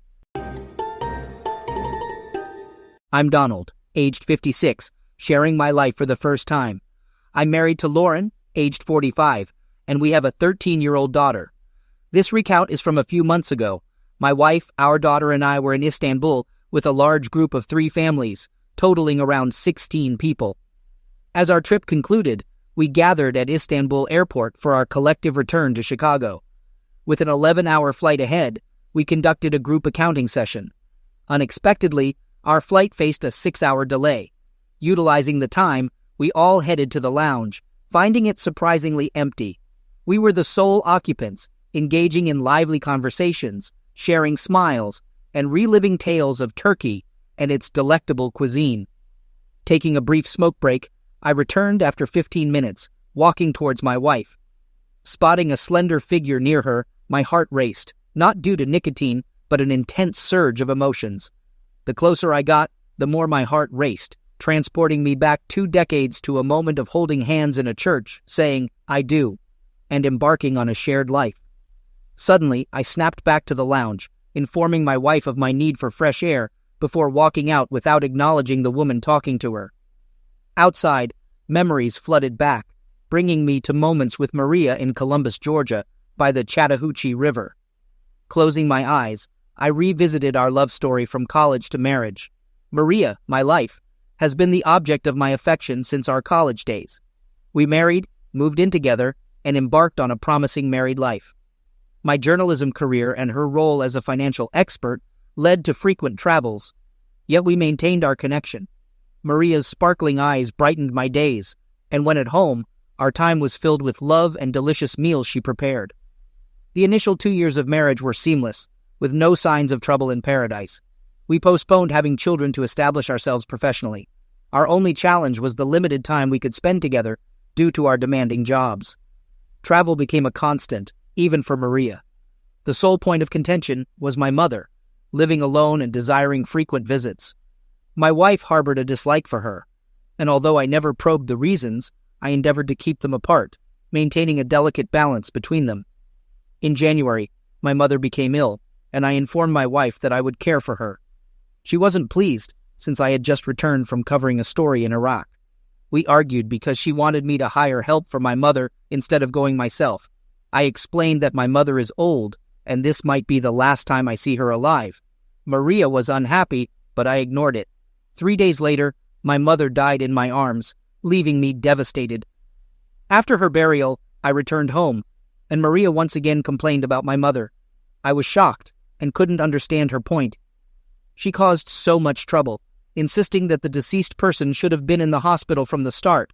I remained silent, trying to comprehend it all. "Why is Maria criticizing a deceased person?" I retorted, but she shut me down, saying the person won't respond, so I should zip it. That led to a week of silence between us. To break the ice, I took her out for dinner, and that night, we shared a closeness moment. Things seemed better, but I had to go to Afghanistan to cover the historic Silk Road. In my absence, Maria earned promotions and a higher salary. When I returned 2 weeks later, everything had changed. Coming home, Maria greeted me warmly, but during dinner, she seemed tense. She said we needed changes in our lives. "What changes do you want?" I asked. She expressed the challenges of my frequent and prolonged absences, longing for my touch. Maria gave me 2 options: find a job near her, or find her a job to travel with me. Torn, but relieved by her honesty, I agreed to find another job, closing the topic. The next morning, I resigned and got a local job at the TV channel, even though it paid less. When I told Maria about the 30% reduction in my salary, she was angry. I explained the trade-off for a stationary job, but she resisted, upset about the decreased contribution and its impact on her lifestyle. It was a tough situation, but I was committed to making it work. We continued like that, and over the next 3 months, things deteriorated. We talked less, and nights lacked lovemaking. Her demeanor shifted from a loving wife to a nagging presence. She found faults in everything, and not a single day passed without going to bed angry. It got so bad that one night she asked me to stop breathing as my breath disturbed her sleep. A few days later, my phone went missing, prompting me to use my wife's phone to call mine. Surprisingly, her phone was locked, which was unusual since I never had a lock on mine, and she never did either, as far as I knew. This raised suspicions about why her phone had a lock. Was she hiding something? On a Thursday night, she returned from a late-night party with her office friends, appearing disheveled in a black dress with no lipstick. When I asked what happened, she explained she danced too much and was tired. Helping her to the bedroom, I noticed a bruise on her left thigh, and she wasn't wearing panties, which was out of character for her. Unable to sleep that night, I became determined to uncover the truth. As a journalist, My instinct was to investigate. Although I knew many people who could assist, I preferred handling it on my own. 3 weeks later, I found myself outside Motel 6 on Victory Drive at 2:30 p.m., having tracked Maria's car there. Approaching room 12, I unlocked the door and discovered a monitor displaying my wife in a compromising position with her blonde lover, Steve Bowman, an old college foe who had always admired Maria. My tears had ceased, leaving me emotionally numb. The pain in my heart was overwhelming after 3 weeks of relentless investigation. Breaking the door and acting impulsively crossed my mind, but I had promised the motel manager no violence, a condition for his assistance in setting up recording devices in the room. Despite the manager's restriction, violence remained an option outside the motel. I left the motel with a smile, got into my car, and parked behind Steve's Mustang. Armed with an ice pick, I punctured all 4 tires, patiently waiting for what would unfold next. After an hour, Steve emerged, holding Maria by her exposed waist, an image I captured on camera. I returned my camera to its place and stepped out of my truck, approaching them directly. Maria remained silent, appearing as if she had seen a ghost, while Steve wore a sinister grin, reveling in taking another man's wife. Keeping his grip on her waist, I observed Maria's feeble attempt to free herself. Upon noticing me, she greeted and questioned my unexpected presence. I stared back, not uttering a word. In an effort to explain, she insisted that she could clarify, emphasizing that it wasn't what I might be thinking. In response to her explanation, my retort came with my gaze fixed on Steve's hand on her waist, stating that I was not thinking, just observing. With a smile, I made a remark, suggesting that Steve might have taken away my wife.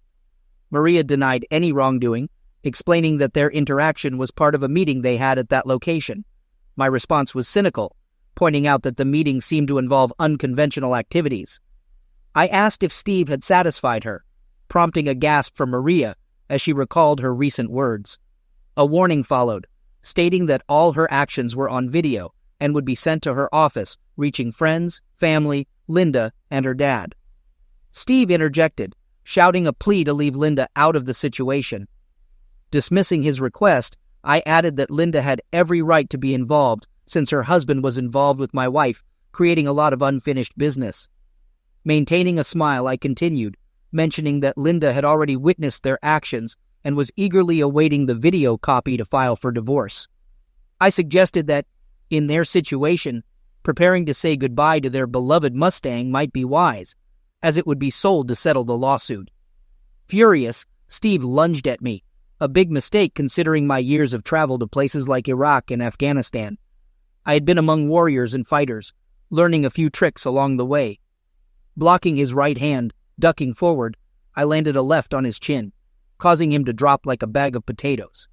He struggled to get up, wobbling towards me, only to receive an uppercut that left him unconscious. Maria stood there horrified, and I instructed her to get in the truck. We didn't go home. Instead, we headed straight to my lawyer. Ignoring Maria's inquiries, I gestured for her silence. In the lawyer's office, we were directed to the large conference room and took seats on opposite sides of the table. The atmosphere was tense until Ron Freeman, my lawyer, entered and handed an envelope to Maria. He explained the terms, stating that the divorce had been filed based on irreconcilable differences. There was no shared property, and the legal transfer of his mother's house hadn't occurred, so she couldn't claim it. He informed her that she would receive half the money from the joint account, which she could withdraw since she earned more. There was no alimony. Ron concluded the discussion and left the room.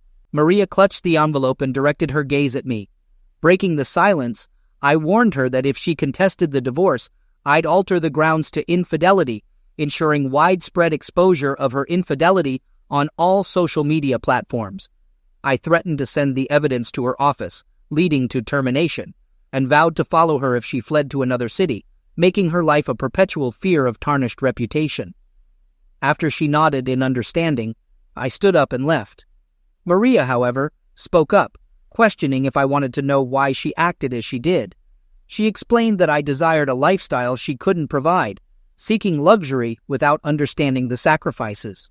According to her, the blonde lover fulfilled those desires temporarily, but he was already married and merely seeking cheap entertainment. Maria questioned how long such happiness would last, anticipating a cycle of seeking new lovers. She concluded by pointing out my present situation with only an envelope in hand. Her parting words wished me a nice day. Months later, I encountered her in court during the divorce proceedings. We never exchanged words, only receiving the court's orders granting the divorce. Steve, her lover, never filed a complaint against me, as cameras in the parking lot would have shown him as the aggressor. I sent Linda the videos and evidence of Steve's infidelity, leading to their divorce, and rumors of Steve facing consequences from Linda's brothers. Linda's father, connected and vengeful, wanted to punish Maria, but Linda intervened. I changed jobs and eventually returned to my old position in a different city. Life moved forward, and at Istanbul Airport, I found myself a chief journalist with ample wealth, a faithful wife, and a wonderful daughter.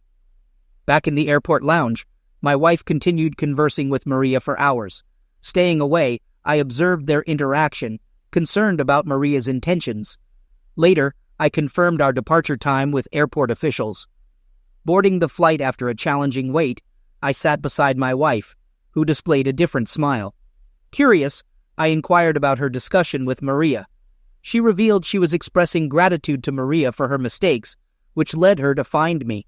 Surprised, I asked if Maria had disclosed this information. My wife clarified that Maria never mentioned me, but shared court orders and investigative materials found in the attic. When I asked about their conversation, my wife downplayed it, stating she listened to Maria's regrets about missing her ex-husband and her desire for a life like mine. I smiled, closed my eyes, and settled back into my chair.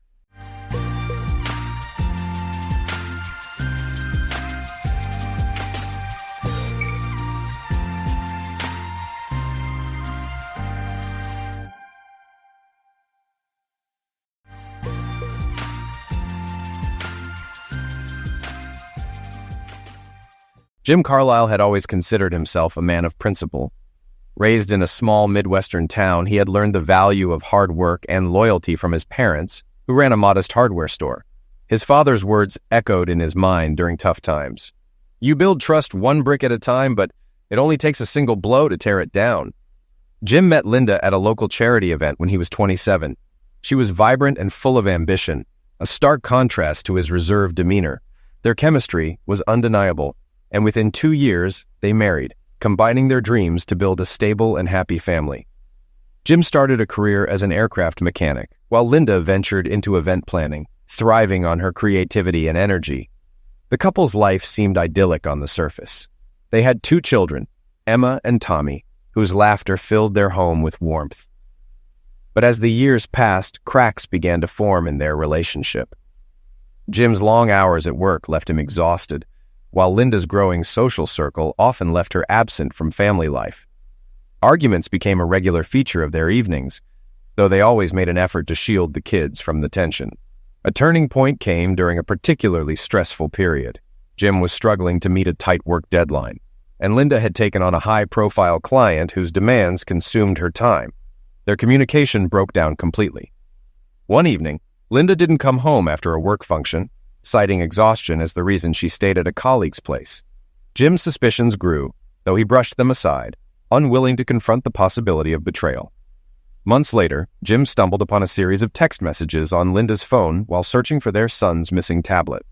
The content left no room for doubt. Linda was involved with another man. Confronting her led to a bitter fight, during which Linda accused Jim of neglect and claimed she felt trapped in the monotony of their life together. Jim's pleas for counseling were met with resistance, as Linda insisted that their marriage was beyond saving. In the weeks that followed, Linda's behavior became increasingly erratic. She spent nights away from home without explanation, leaving Jim to care for the children alone. The final blow came when she suggested separating, citing her need for freedom. The emotional toll on Jim was immense, yet he resolved to stay strong for the sake of Emma and Tommy. But as Linda's absences became more frequent and her detachment more pronounced, Jim began to feel as though his family was slipping away, piece by piece. Jim felt completely overwhelmed by despair. His marriage had dissolved, leaving his life in utter disarray. Everything he had worked tirelessly to build seemed to disappear in a moment, leaving a void that grew heavier with every passing second. Why had she chosen this path? He couldn't comprehend her actions. His mind swirled with endless questions, yet no clarity emerged, only the shattered remnants of a life he struggled to confront. Exiting Morrison's restaurant, he trudged back to the hotel, gathered his belongings, and left hers untouched. "Let's see if she even notices her stuff is missing," he muttered to himself. Clothes, makeup, a husband. After checking out, he drove home, parking his Ford Explorer beside the F-150. Staring at the house, he sneered. Home feels more like a tomb, and I'm the ghost stuck inside. Inside, silence greeted him like a suffocating fog. It wasn't peace, it was oppressive. He sank into the living room couch, the weight of his reality pressing down. His tears flowed freely as he sobbed, unable to hold back. Thoughts of his children, Emma and Tommy, filled his mind, making the pain cut even deeper. He sat there for over an hour, spiraling further into despair until something in him snapped. Moving on impulse, he stumbled to the bar, grabbed a bottle of whiskey, and smashed its neck against the counter. He took a swig, the sharp burn offering no comfort, only a trembling in his hands. In a sudden rage, he hurled the bottle at the fireplace. The glass exploded on impact, scattering shards everywhere and knocking their wedding photo from the mantel. The frame cracked as it hit the floor. A raw, guttural scream tore from him, a sound of primal anguish. "Enough," he whispered hoarsely. "This ends now." Determined, he moved with a cold resolve. In his office, he powered on the computer. The clock glared at him, 10:24 p.m. He muttered bitterly, "Let's see how much damage I can do." Logging into their joint accounts, he systematically drained them, transferring every cent into his personal account. Savings, vacation funds, household budgets, everything disappeared in moments. The final total reads $17,638.38. He stared at the number with a grim smirk. "Revenge on a budget," he muttered. He left a few dollars in 2 accounts before closing the others. But he wasn't done. He typed letters, one to his mother, another to Linda's parents. Each detailed her betrayal and his decision to leave. He drafted emails to news outlets with dates, names, and details, saving everything meticulously. He also wrote letters to Emma and Tommy for their 18th birthdays. These were less about anger and more an explanation, an attempt to help them understand. After printing and sealing the letters, he set them aside, hoping they'd forgive him someday. In the bedroom, he packed a small bag with clothes and essentials. After a quick shower, he dressed, laced up his boots, and stood tall. "This is it," he muttered. "Time to move forward." He grabbed his Giants cap and coat, and while coffee brewed in the kitchen, he scribbled a note on a yellow pad. "Linda, we're done. Goodbye. Live with the consequences."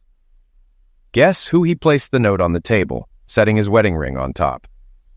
In his office, he opened the tool safe Linda always hated. He retrieved his .357 Colt Python, ammunition, some emergency cash, and their marriage certificate. Back in the kitchen, he tore the certificate into shreds and pinned the pieces to the wall with a knife. Adding a splash of ketchup over the display, he stepped back and muttered, "Perfect." Satisfied with his symbolic farewell, he packed his gear into his F-150, loading camping supplies, fishing gear, gas cans, and ammo. He left the fridge unplugged, its doors open, and slashed the power cord for good measure. Doubt crept in as he thought of his kids. "Am I doing the right thing?" he whispered. The silence offered no answers. Shaking off the hesitation, he climbed into the truck and drove away, leaving the house unlocked. The streets were empty as he drove into the night. By 1:30 a.m., he parked outside L.W. Stern's office. Too exhausted to think, he set his phone alarm for 8 a.m. and tried to sleep.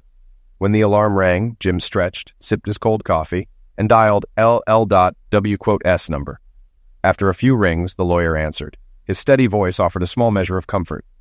"LW, it's Jim," Jim began. "I need help. Can you meet me at your office? Bring a notary. I'll explain everything then." "What's going on?" LW asked, concern creeping into his tone. "Is Linda okay?" "Not over the phone," Jim replied, his voice tense. "Just trust me." "All right," LW said after a pause. "Give me an hour, and don't do anything reckless." "Thanks," Jim said before ending the call. 50 minutes later, LDW arrived in his Cadillac. Jim greeted him with a firm handshake and a thick stack of papers. Together, they headed upstairs. In the quiet office, LW turned on the coffee maker and motioned for Jim to sit. Jim laid everything out, recounting the events with icy precision. By the end, he wasn't crying anymore. The grief had solidified into something unyielding. LW listened intently, his face somber. When Jim finished, the older man sighed deeply. "What do you want to do?" he asked gently. Jim's gaze hardened. "Disappear," he said. "No divorce, no legal fights. Just vanish." She left me without thinking twice. I'll do the same. "And your kids?" LW pressed. "What about them?" Jim's expression darkened. "What about them? Are they even mine? She's only cared about herself. Why should I care more than she does?" He exhaled sharply. "Set up a trust for my 401k and pension for the kids when they're 21. I'll sign power of attorney over to you so I never have to deal with her again. Can we make that happen?" After a long silence, LW finally broke the tension. "Yes, Jim, we can do this, but you need to understand the implications. She can file for divorce and claim abandonment. Notices might end up in the local paper, and after 2 years, the divorce would be finalized without your consent. But your kids, they'll never see you again. Your mother will be devastated. Are you sure this is the path you want to take? Have you even considered counseling?" Jim's expression answered louder than words, a mixture of defiance and cold resolve. "Counseling? For what?" he snapped bitterly. "So she can shed some tears, beg for forgiveness, and tell me it didn't mean anything? That we can move past it if I just try hard enough? No, she made her choices. Let her deal with the fallout." Leaning forward, his fists clenched, his voice quivered with barely restrained anger. "You know what I want? I want to wake up and find this was all some terrible dream. But it's not. And I won't sit in a room while some therapist lectures me about forgiveness or reminds me to think of the children. She's the one who destroyed this family, and I'm done." LW said nothing, letting the bitterness hang heavy in the air. Jim finally exhaled sharply, his tone dropping to a chilling calm. "If my life is wrecked, hers will be too." LW sighed deeply, the weight of Jim's words evident in his weary expression. He wiped at the corners of his eyes as Jim straightened, his posture rigid. The atmosphere shifted as Penny Wilson, LW's assistant and a notary, cautiously entered the room. Picking up on the tension, she hesitated, but LW waved her in. Introductions were quick, and Penny left to gather her supplies, returning with a tablet and a cup of coffee. Together, she, LW, and Jim went through the legal documents, a separation agreement, power of attorney, and trust accounts for Jim's children with LW and Jim's mother as trustees. Every detail was painstakingly finalized and signed. When it was over, Jim handed over letters addressed to his children, to be opened on their birthdays. Standing, he shook hands with both LW and Penny. "I'm sorry," Penny offered softly, her eyes filled with empathy. Jim nodded, his face unreadable. Inside he felt hollow, drained of everything but a strange, numbing emptiness. As he stepped out of LW's office, the overcast sky mirrored his mood. The heavy clouds no longer felt oppressive, but strangely fitting, a somber backdrop to his unraveling life. Jim drove straight to the bank, withdrawing most of his savings and leaving only a token amount in his checking account. He filled his truck's tank and auxiliary tank at a gas station, adding 2 jerry cans of fuel for good measure. His next stop was an internet cafe, where he uploaded letters addressed to his mother, her parents, and a few local news outlets. With methodical precision, he canceled their shared credit cards, reporting them as stolen to prevent Linda from using them further. The rain had slowed by the time Jim left the cafe, the gray skies of March over Cicero softening just enough to suggest a sliver of change. By 2 p.m., he was driving east, his destination unknown. After 7 hours on the road, he stopped at a roadside motel, where the restless churn of his thoughts kept him awake. The next morning, after another 6 hours behind the wheel, Jim arrived in Golden Beach, Maryland, a quiet riverside town on the Patuxent. The off-season stillness felt like a balm for his raw nerves. Parking near a small diner called Sally's, he stepped inside. A corkboard near the entrance caught his attention. Flyers for babysitting, dog walking, used cars, and rentals were pinned haphazardly. One ad stood out: studio apartment. 1 bedroom, kitchenette, shower, quiet area, no smoking or drinking, $135 per month, cash up front, utilities and internet included, parking for 1 car, references preferred. For the first time in days, Jim felt a flicker of hope. The simplicity of the ad suggested a clean break, a chance to start over. He pulled the paper from the board and approached the counter, where a smiling older black woman in a waitress uniform stood. Her name tag read, Sally. "Well, hello there," she greeted warmly. "What can I get you?" Jim held up the flyer. "This still available?" Sally didn't look at the paper. Instead, she studied him with sharp but kind eyes. Looking for a place to stay? What about work? Jim hesitated. Both, I guess. With a knowing nod, Sally pulled out her phone and dialed. After 2 rings, someone picked up. Hey, she said, glancing at Jim. I've got someone here you should meet. Looks respectable enough. Yeah, come by. She hung up and chuckled. Don't worry, they're good people. Hungry? You've got time for a bite. Sure, Jim replied. Roast beef sandwich, salad with ranch, and sweet tea. Coming right up, she said, disappearing into the kitchen. The food was better than expected. The roast beef was tender, the salad crisp, and a surprise side of coleslaw complemented the meal. Jim was on his second glass of tea when the door creaked open, and 2 strangers walked in. One was a slender, athletic East Asian woman in her early 40s. The other, a tall, rugged man in his 60s, carried himself with the unmistakable bearing of a Marine. The man guided the woman to a seat on Jim's left before taking the stool to his right, removing his sunglasses and fixing Jim with an intense gaze. Jim smirked. Don't be shy. Take a seat.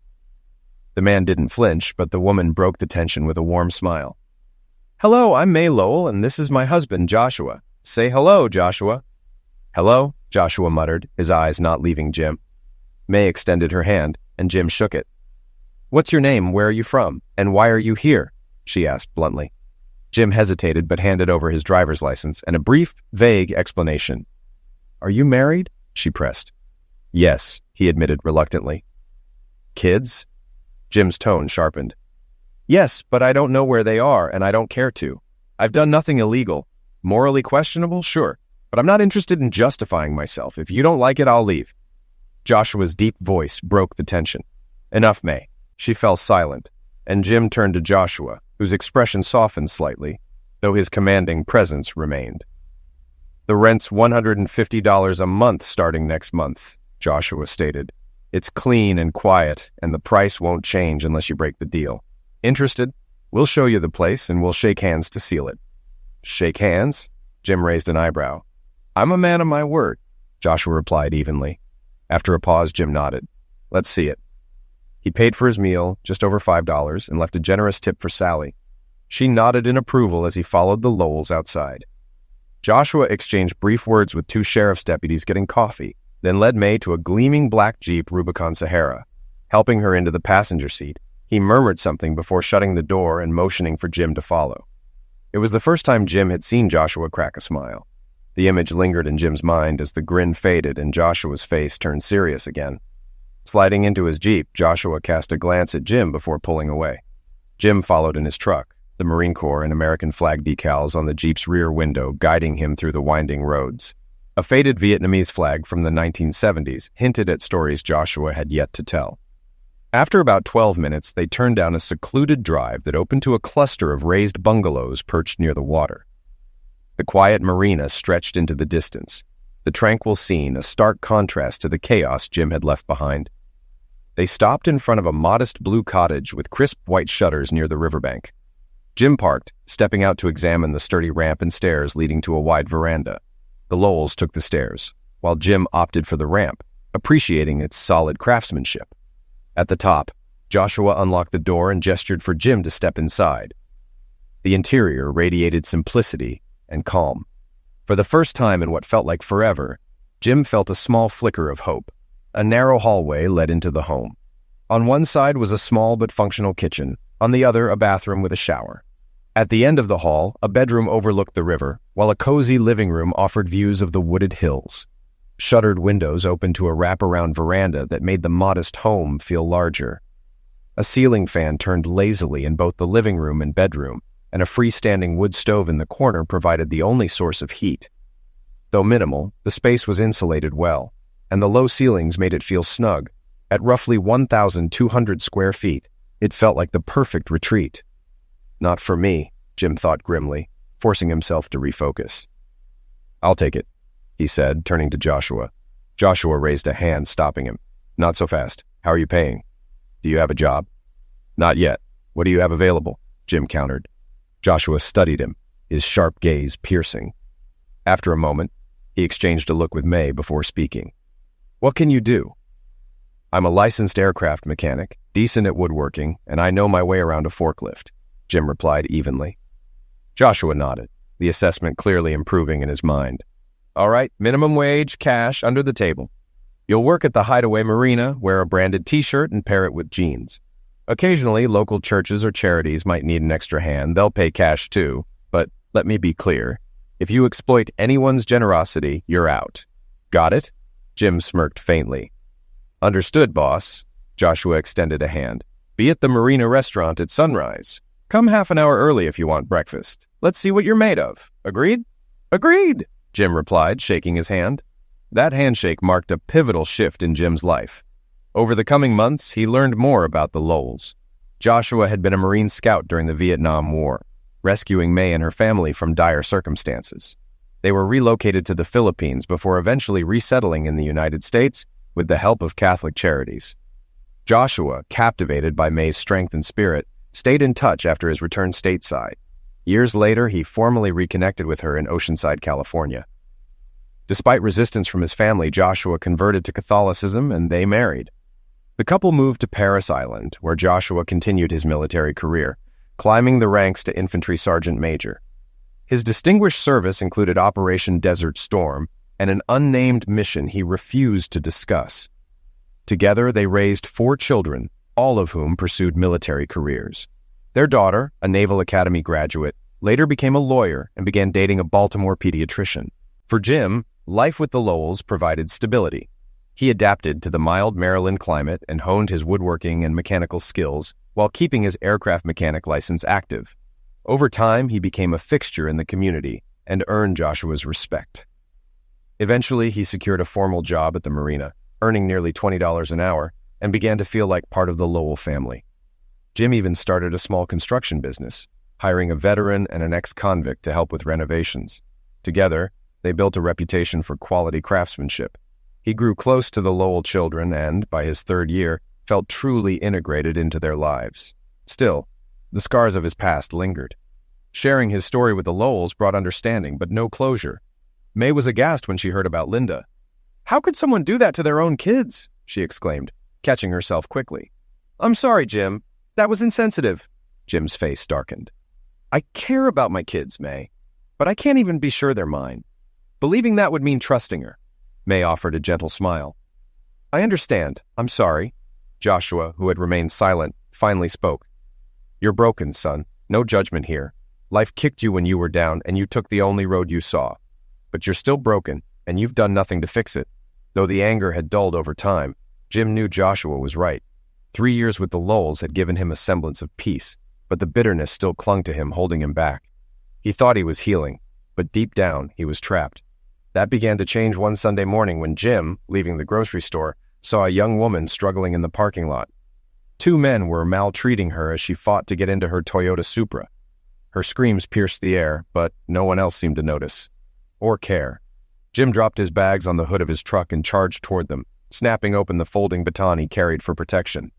"Hey!" he shouted, drawing their attention. The men turned, and Jim spotted a tool in one of their hands. Instinct took over. He swung the baton, cracking the man's wrist with a sickening snap. The tool clattered to the ground as Jim shoved the injured man into his accomplice, slamming them both against the car. The first doubled over in pain, clutching his wrist, while the second groaned, holding his ribs as they crumpled to the ground. The woman, still crying, frantically tried to open the back door. Jim realized why when he saw a small child strapped in the car seat. Grabbing his phone, he called Michael Lowell. "Mike, I need backup. Grocery store parking lot, possible robbery, or worse." "Stay put, we're on our way," Michael replied. Jim secured the scene, keeping the men on the ground until help arrived. When Michael and his partner arrived, weapons drawn, Jim handed over the tool and explained what had happened. The woman, who introduced herself as Emma Lindell, thanked him tearfully. She and her daughter were shaken, but unharmed. For the first time in years, Jim felt like he'd made a difference. Later, as Emma invited him to lunch at Sally's, Jim hesitated, but agreed. For the first time in a long while, he felt a spark of something unfamiliar: hope. After locking his groceries in the truck, they walked to Sally's. Stepping inside the cool diner, Jim felt something he hadn't experienced in a long time: hope. Sally spotted them as they entered and waved toward an open table. The ever-cheerful hostess greeted them warmly, a rare exception to her usual practice of reserving tables for her regulars. "Are you two here for the hero discount?" she teased with a grin. Jim blinked in confusion, but Emma giggled. "Word travels fast, huh, Sally?" "Mike mentioned the incident on the radio," Sally said, chuckling. "Looks like Mr. Nice Guy here is already famous." "Well done, Jim. I knew you were one of the good ones." Jim felt a wave of embarrassment as Sally continued to enjoy herself at his expense. Small-town life, he realized, came with its own brand of fame. Two older men entered the diner, greeting Sally before noticing Jim and Emma. One removed his Vietnam veteran cap and approached. "Good job, young man," he said, extending his hand. "It's good to see someone step up. Heard one of them had a tool." Jim shook the man's hand, taken aback by the warm reception. The second man added, "Joshua always had a good eye for character." He shook Jim's hand briefly, nodded to Emma and Linda, and headed to the counter. Sally beamed, clearly pleased. "Looks like you're the talk of the town," she said. "This place just became the official home of our newest hero." Emma laughed. "Sally, can we just get dinner before his head inflates?" Sally recommended the Tuesday special: grilled chicken, fries, spinach, and a side salad. Jim nodded, and Emma added an order for mac and cheese and chicken nuggets for Linda, who smiled faintly before retreating to her quiet observation of Jim. As Sally headed to the kitchen, Emma turned to Jim. "Did you know Camille and her sister-in-law were trying to set us up? Apparently, they think you need saving." Jim raised an eyebrow. "Saving?" "They thought meeting me might help with your recovery," Emma said. "Not that I'm looking for romance. My focus is my daughter, but I guess fate had other ideas." She smiled and shifted gears. "So, Mr. Carlyle, let me tell you about myself. I'm 29, divorced for 3 years. My ex-husband was abusive, went to prison, and passed away last year. My sister handled the divorce. It was one of her first cases." Emma's voice softened as she glanced at Linda, clearly mindful of her words. "I'm a licensed accountant specializing in estate planning and investments. I co-own a firm with my best friend and a notary secretary, and business has been great." Her tone changed, breaking as she added, "But today, those men, it was terrifying." Her composure crumbled, and tears spilled down her cheeks as the reality of the ordeal hit her. Without hesitation, Jim moved to her side, crouched beside her chair, and embraced her. The act felt natural. Linda began to cry too, and Jim gently pulled her into the hug. For the first time in years, he felt a sense of connection and normalcy. It was both comforting and terrifying. Sally returned, her usual smile replaced with concern. Silently, she set iced tea and apple juice on the table. Jim tried to explain, but Emma interrupted between sobs. "It's just everything hitting me at once." Sally nodded knowingly and walked away. As Jim returned to his seat, Sally's usual grin reappeared, and she winked at him. Jim straightened his shirt, took a sip of tea, and finally spoke. "Emma, I need to explain something. When you introduced yourself and Linda, I froze. Your names are the same as my ex-wife's and daughter's, just reversed. It threw me off." Emma nodded, encouraging him to continue. Jim took a deep breath and shared his story, recounting the betrayal, his departure, and the years of pain that followed. He avoided the harshest details, but didn't shy away from the truth. "I'm not proud of how I handled things," he admitted. "But at the time, I didn't see another option. Talking about it now, though, it feels like a weight is lifting. I know it sounds cliché, but it's true." Emma listened intently, her expression shifting as she processed his words. Finally, she placed a hand on his. "Jim, I'm sorry for everything you've been through, but you need to heal. Trust me, I've been there. It's not easy, but it's possible." Dinner arrived, and they ate while talking casually about life in Golden Beach. Emma explained she'd lived there for 4 years, moving after her husband's arrest. Linda, now 5, had grown up in the town. As the meal ended, Emma gathered her things and extended her hand to Jim. "Thank you again for everything," she said warmly. Her handshake lingered slightly longer than necessary, leaving Jim with a feeling he couldn't quite name. Emma smiled as she left with Linda, walking out the door. Jim stood for a moment, then sat back down, realizing with a chuckle that she had left him the bill. "This little trickster," he muttered, amused. Sally approached, holding the receipt. "Don't ruin it, sweetheart," she teased. "She's a keeper, worth the wait."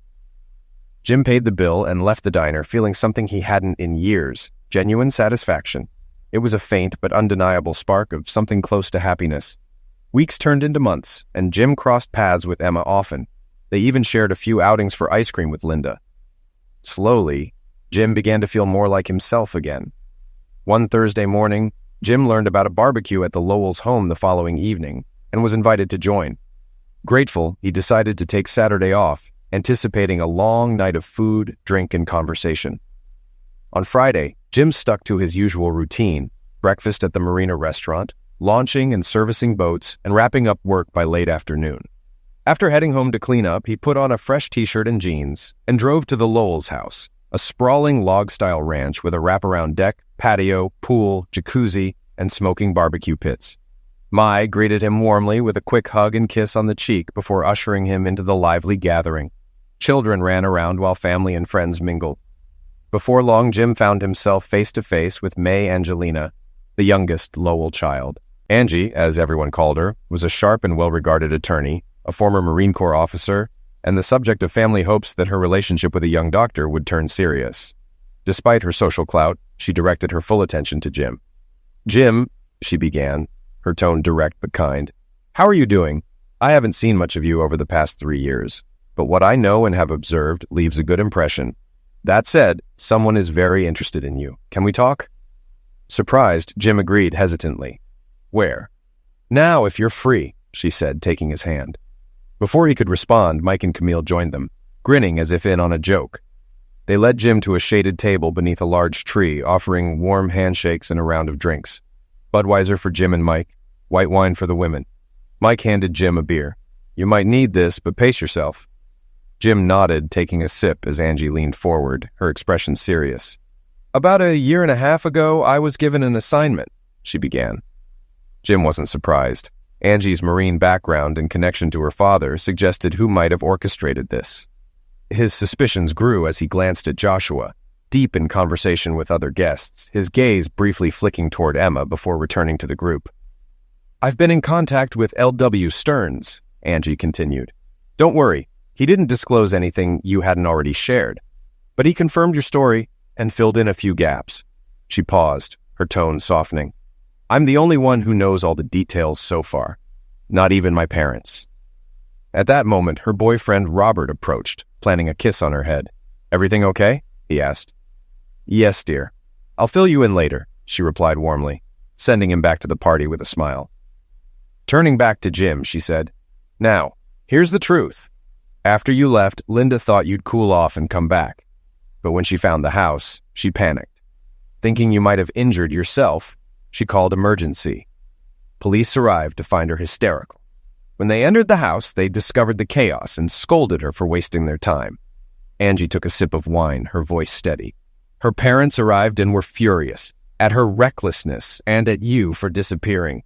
Meanwhile, the messages and emails you sent went viral, humiliating Linda. She delayed filing for divorce, spent the money you left, and drowned in debt. Nearly 2 years passed before the divorce was finalized. You've been legally free for 6 months." Jim sat silently, processing the cascade of revelations. Angie continued. "Linda sold the house, lost her job, started drinking heavily, and fell into bad company. Her parents took custody of the kids. Your mother sees them regularly, but Linda, not so much. Last week, she entered rehab. Her parents are exhausted, her mother's health is failing, and her father's stress is through the roof." The mood grew heavy as Joshua and Mai joined the group. Joshua's tone was firm as he addressed Jim. "Son, everyone knows now. Your family, her family. Mai and I don't know the full story yet, but it's time to stop avoiding it. This isn't just about you anymore. There are others involved, people who care about you." Jim exhaled deeply, the weight of his decisions and their consequences pressing down on him. The road ahead seemed daunting, but for the first time, he felt he might not have to face it alone. As Emma appeared nearby, Jim couldn't help but wonder how much longer his fragile peace would last. His carefully rebuilt life suddenly felt precarious. "How haven't they found me yet?" he thought. "I re-registered my truck, got a new license, and even pay taxes. It's not like I've been hiding." Mike shifted uncomfortably. "Well, I might have helped with that," he admitted, blushing. "When you updated your registration and license, I pulled a few strings at the DMV. Your paperwork got lost, and any searches just didn't get reviewed." He looked at the ground, clearly embarrassed. Mai Angelina sighed softly. "LW filed your taxes for the first 2 years, so you owe him for that. Last year, you did it yourself, and it was fine. Honestly, no one's looking for you, except maybe your mom. She's worried and angry at everyone, everything, but not herself. She doesn't seem to take any responsibility for what's happened. Sorry, Jim, but that's just the truth. Emma stepped closer, resting her hand on Jim's shoulder. Her gray eyes met his, and he managed a small smile. A surge of emotions ran through him. Not fear, but the realization that he was free and surrounded by people who genuinely cared. I've grown up, he thought. It's time to stop running. Joshua's firm voice interrupted his thoughts. Son, the time for running is over. Jim nodded. You're right, sir. No more running. It's time to move forward. He turned to Emma. Do you think someone could watch Linda while we take a walk? Emma glanced at the group. Camille immediately stood. I've got her. Take your time. Emma smiled gratefully, then took Jim's hand and led him away. Mai hugged Jim briefly before sitting back down to debrief her parents on the conversation that had just unfolded. Emma and Jim followed a narrow path leading away from the house, the forest closing in around them. 15 minutes later, they arrived at a fallen tree by the riverbank, a secluded spot to sit and talk. Emma smoothed her dress and sat gracefully, motioning for Jim to join her. Come on, she said, patting the tree trunk. Jim hesitated before sitting beside her, his eyes darting around nervously. Emma leaned back, closed her eyes, and smiled serenely. Her calm unnerved him. It felt like she already knew how this would end, as if this moment was exactly as she'd planned. Finally, Jim gathered his thoughts. Emma, you need to know everything, he began. I need to tell you my whole story. Emma opened her eyes and met his gaze. I'm listening. Jim recounted the painful details of his past, his betrayal, the choices he'd made, and how he'd spent the last 3 years adrift. He described the shame and loss, how he'd avoided mirrors and how lost he'd felt. He shared what Angie had revealed earlier and admitted how their first encounter had started to bring him back to life. By the end, he felt exposed, bracing for Emma's reaction. Instead of anger or pity, Emma's eyes sparkled with amusement. She burst into laughter. So, she teased, you're telling me you're the honorable type? Because, honestly, you've been nothing but honorable since the day we met. Her admiration was unmistakable, and her grin carried a hint of affection. Jim, caught off guard, hesitated before taking her hands in his. I'm thinking about asking Angie to contact LW, he said. I want to see if I can get custody of my kids. Linda's in rehab, unemployed, and her parents are raising the children. I don't know where I stand legally, but I can't imagine it's worse than her position. He continued, I want to bring my kids here, to my life now.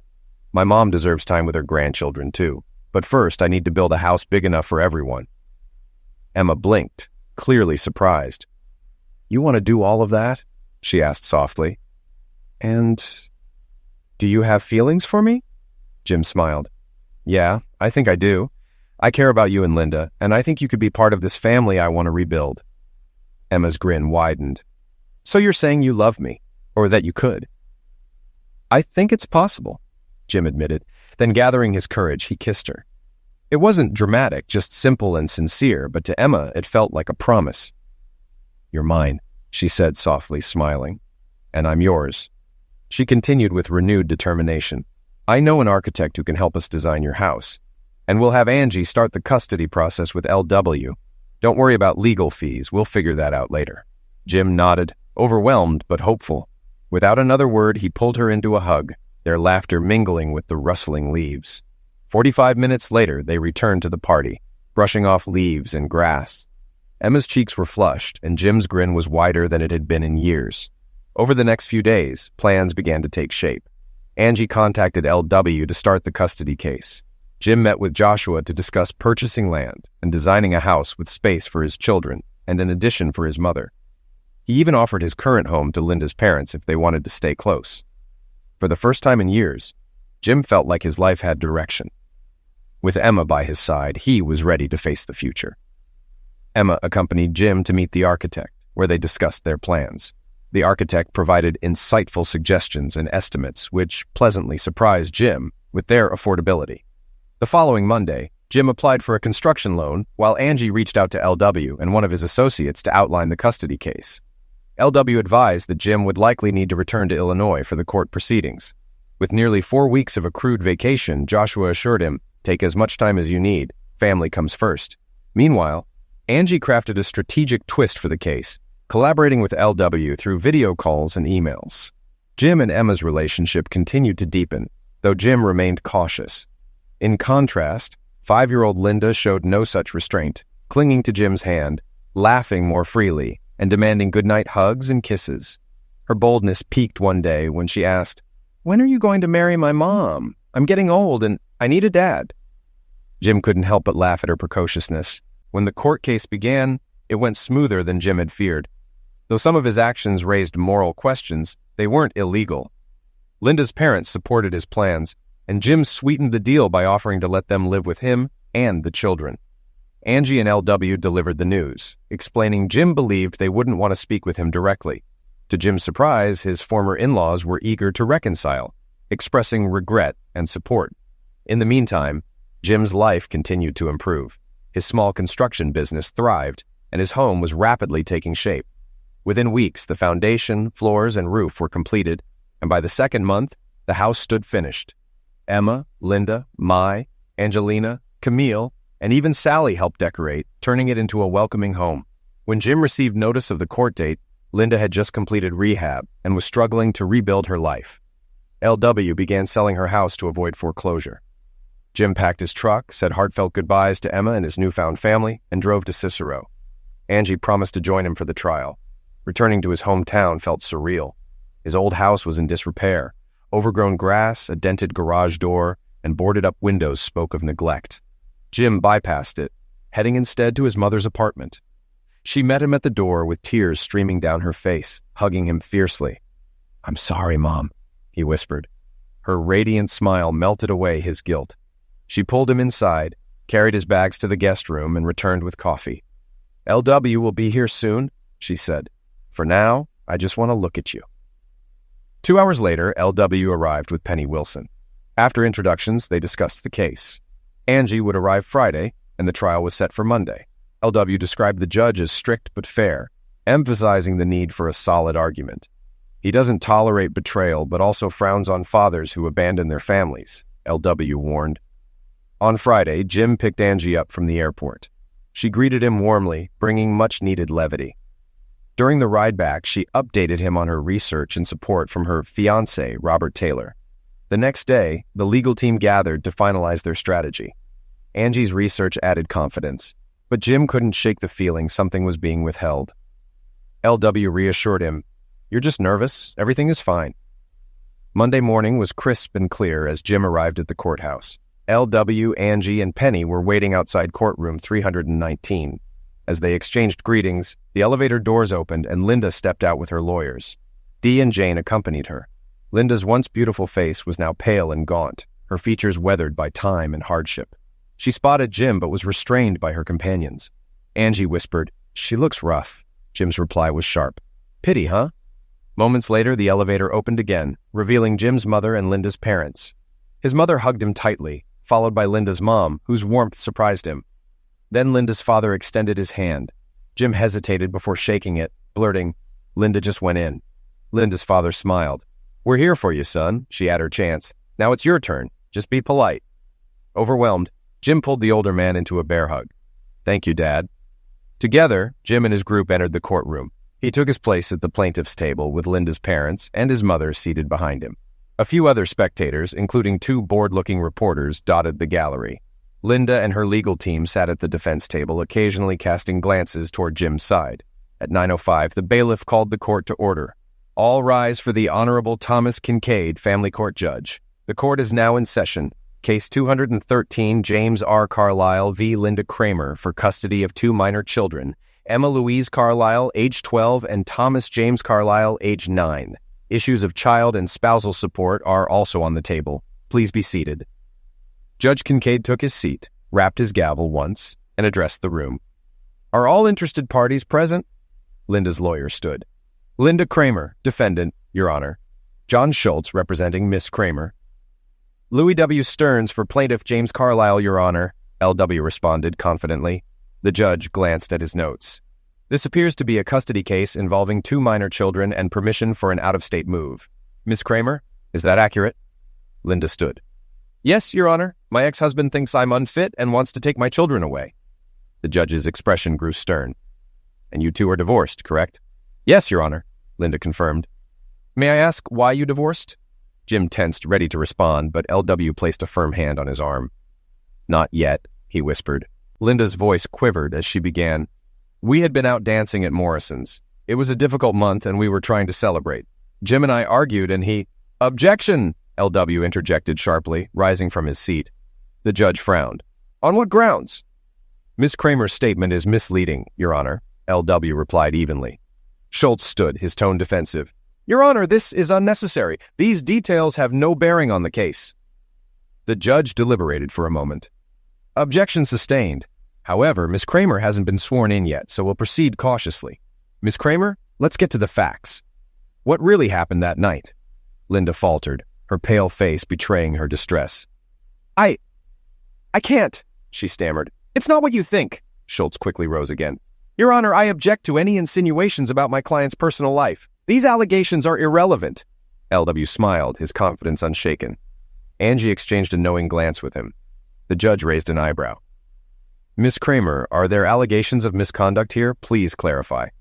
Linda shrank further into her seat, visibly shaking. Turning to LW, the judge asked, Can Mr. Carlyle shed light on this matter? LW nodded. Jim rose, his voice steady. Swear me in, Your Honor, I'll explain. Objection, Your Honor, Schultz shouted, his frustration evident. This is a one-sided account and should be excluded. Objection overruled, the judge ruled firmly. Bailiff, swear in the witness. The bailiff approached Jim, holding a Bible. Place your left hand on the Bible and raise your right hand, the bailiff instructed. Do you swear to tell the truth, the whole truth, and nothing but the truth? I do, Jim responded firmly. State your name and address for the record, the bailiff continued. James Carlyle, Jim replied. Hideaway Marina, Golden Beach, Maryland. The judge nodded. Proceed, Mr. Carlyle. What happened that night? Jim took a deep breath and recounted the events in detail, from leaving the house to Linda disappearing after heading to the restroom. He described how she left without explanation and spent the night with another man. She didn't say a word, didn't explain.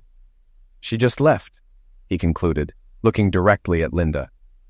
So I went home and did the same. At least I left a note. The courtroom fell silent except for Linda's quiet sobbing. Then she erupted. You abandoned me and the kids, you coward. Jim's reply was calm but cutting.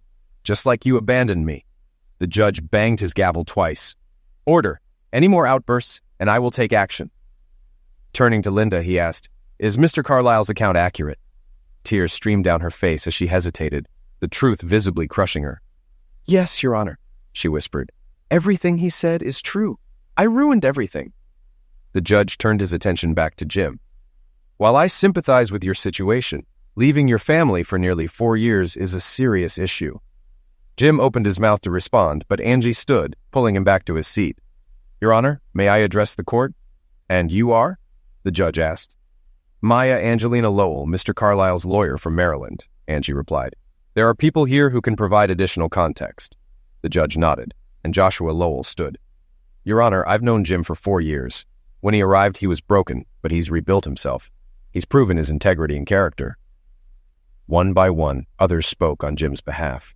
Joshua's family, Sally from the diner, and finally, Emma Lindell. Emma described how Jim had saved her and her daughter during a carjacking, calling him a man of honor. This case is part of his healing process, she concluded. I love him, Your Honor. Linda muttered angrily, prompting another sharp gavel strike. The judge ordered a recess, scheduling the hearing to resume at 2 p.m. As the court emptied, Jim turned to Emma, his voice low. So you love me? Emma blushed. Yes, and now you know. Jim smiled. Good, because I love you too. Jim held Emma's hands and kissed her gently.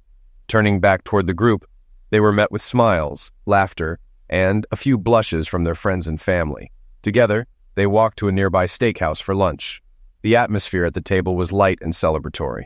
Jim's legal team was in high spirits, particularly Angie, who basked in the success of assembling his strong support network. LW leaned over to her and said, If you ever get tired of Maryland, give me a call. I'd be happy to find you a place in my firm. By 1:45, they returned to the courthouse to chaos on the defense's side. Linda was missing. Her legal team scrambled to explain her disappearance, presenting signed and notarized documents where Linda conceded to all of Jim's claims and waived her parental rights. Jim sat in stunned silence as LW and Angie explained. What does this mean legally? Jim asked. LW replied, It means you won, son. She's relinquished everything. You're already divorced. This was just the rest. Angie placed a reassuring hand on his shoulder. It's over, Jim. Move forward. There's nothing holding you back now. It's really over, Jim murmured, trying to process the finality. But at what cost? His next steps loomed, picking up his children from school. They were unaware of the day's developments, but their lives were about to change. 2 reporters loitered nearby, but LW intercepted them, promising a statement later. That should keep them busy for a day or two, he chuckled. Hopefully something more newsworthy comes along. When Jim arrived at the school with Emma and Linda's parents, his children spilled out of the building, chatting and laughing. Spotting their grandparents, they ran toward them, but froze when they saw Jim. Their hesitation lasted only a moment before they erupted into excited shouts. "Daddy, Daddy!" they cried, rushing to hug him. "Where have you been? Why didn't you call? Where's Mom?" Jim embraced them tightly, emotions flooding him. Emma stood at a respectful distance, watching quietly. After a moment, Jim introduced her. "Kids, this is Mrs. Lindell. She's a good friend of mine." The children studied her curiously before Jim suggested, "How about we head to your grandparents' house for lunch? You can meet some of my other friends." They agreed eagerly, piling into the grandparents' car. At the house, they joined a lively backyard gathering. After lunch, the tone shifted as Jim called everyone together for an important talk. Taking a deep breath, he began, "Kids, your mom has left. I don't know where she is, but we'll try to find her. For now, she's gone." His daughter frowned but didn't look surprised. It became clear that Linda's absences had been frequent. Jim continued, "I went to court for custody and your grandparents supported me. I won. Now you have a choice. You can live with me or you can stay here with your grandparents." His daughter spoke first. "She cheated on you, didn't she, Dad? There were different men all the time. It was gross," Tommy added bluntly. "Mark was the worst." The heavy silence was broken only by Emma stepping closer to Jim and squeezing his hand. Tommy looked at her and asked, "Is she your friend?" Jim hesitated, his cheeks flushing. "Yes, she is." Emma stumbled slightly, bumping into him, which made little Emma giggle. "Oh yeah, she's definitely his friend," she teased. The conversation lightened as little Emma introduced herself. "My name's Emma too." "Emmeline," Big Emma replied with a smile. "But my friends call me Emma." "I like it," little Emma said. "My real name is Emily, but everyone calls me Emma." The interaction brought a much-needed moment of levity. Tommy, watching closely, turned to Jim. "She's suitable, Dad. What do you think?" Jim smiled, caught off guard by his son's maturity. "I think so too." Over the next 2 days, Jim shared his plans with his family. He proposed that everyone move to Maryland, selling their current homes for a fresh start. The children were excited, especially knowing that their grandparents would join them. Surprisingly, the grandparents agreed, believing a new environment would be good for everyone. Preparations began quickly. Linda's continued absence made logistics simpler, though emotions ran high. Jim's mother held a garage sale and donated items to charity while Linda's parents packed and listed their home for sale. With all the paperwork finalized, the convoy set off. Jim's father-in-law drove the children and Jim and his mother shared the moving truck. After 3 days of travel, they arrived in Golden Beach. The kids explored their new home, thrilled to pick out bedrooms, while the grandparents admired their nearby house. Mai and Camille welcomed them warmly, handing over the keys and giving a tour. As everyone settled in, Jim returned home to find Emma chatting with the children. His daughter greeted him with a playful glare. "So, do I get a sister along with a new mom?" Jim blinked, caught off guard. Maybe? Did I forget to mention that?" She laughed and hugged him. "Thanks, Dad," Tommy added dryly. "Now I see why we needed so many bedrooms." In mid-August, Jim and Emma married in a small ceremony. Their honeymoon in New Orleans was simple and sweet, filled with quiet moments and good food. They returned to Golden Beach ready to embrace their new life. Linda remained missing, but Jim's life was moving forward. With the love and support of his new family, Jim had rebuilt the life he thought he'd lost. Was he happy? Yes. Had he made the right choices? Maybe. But he was grateful, and for Jim, that was enough.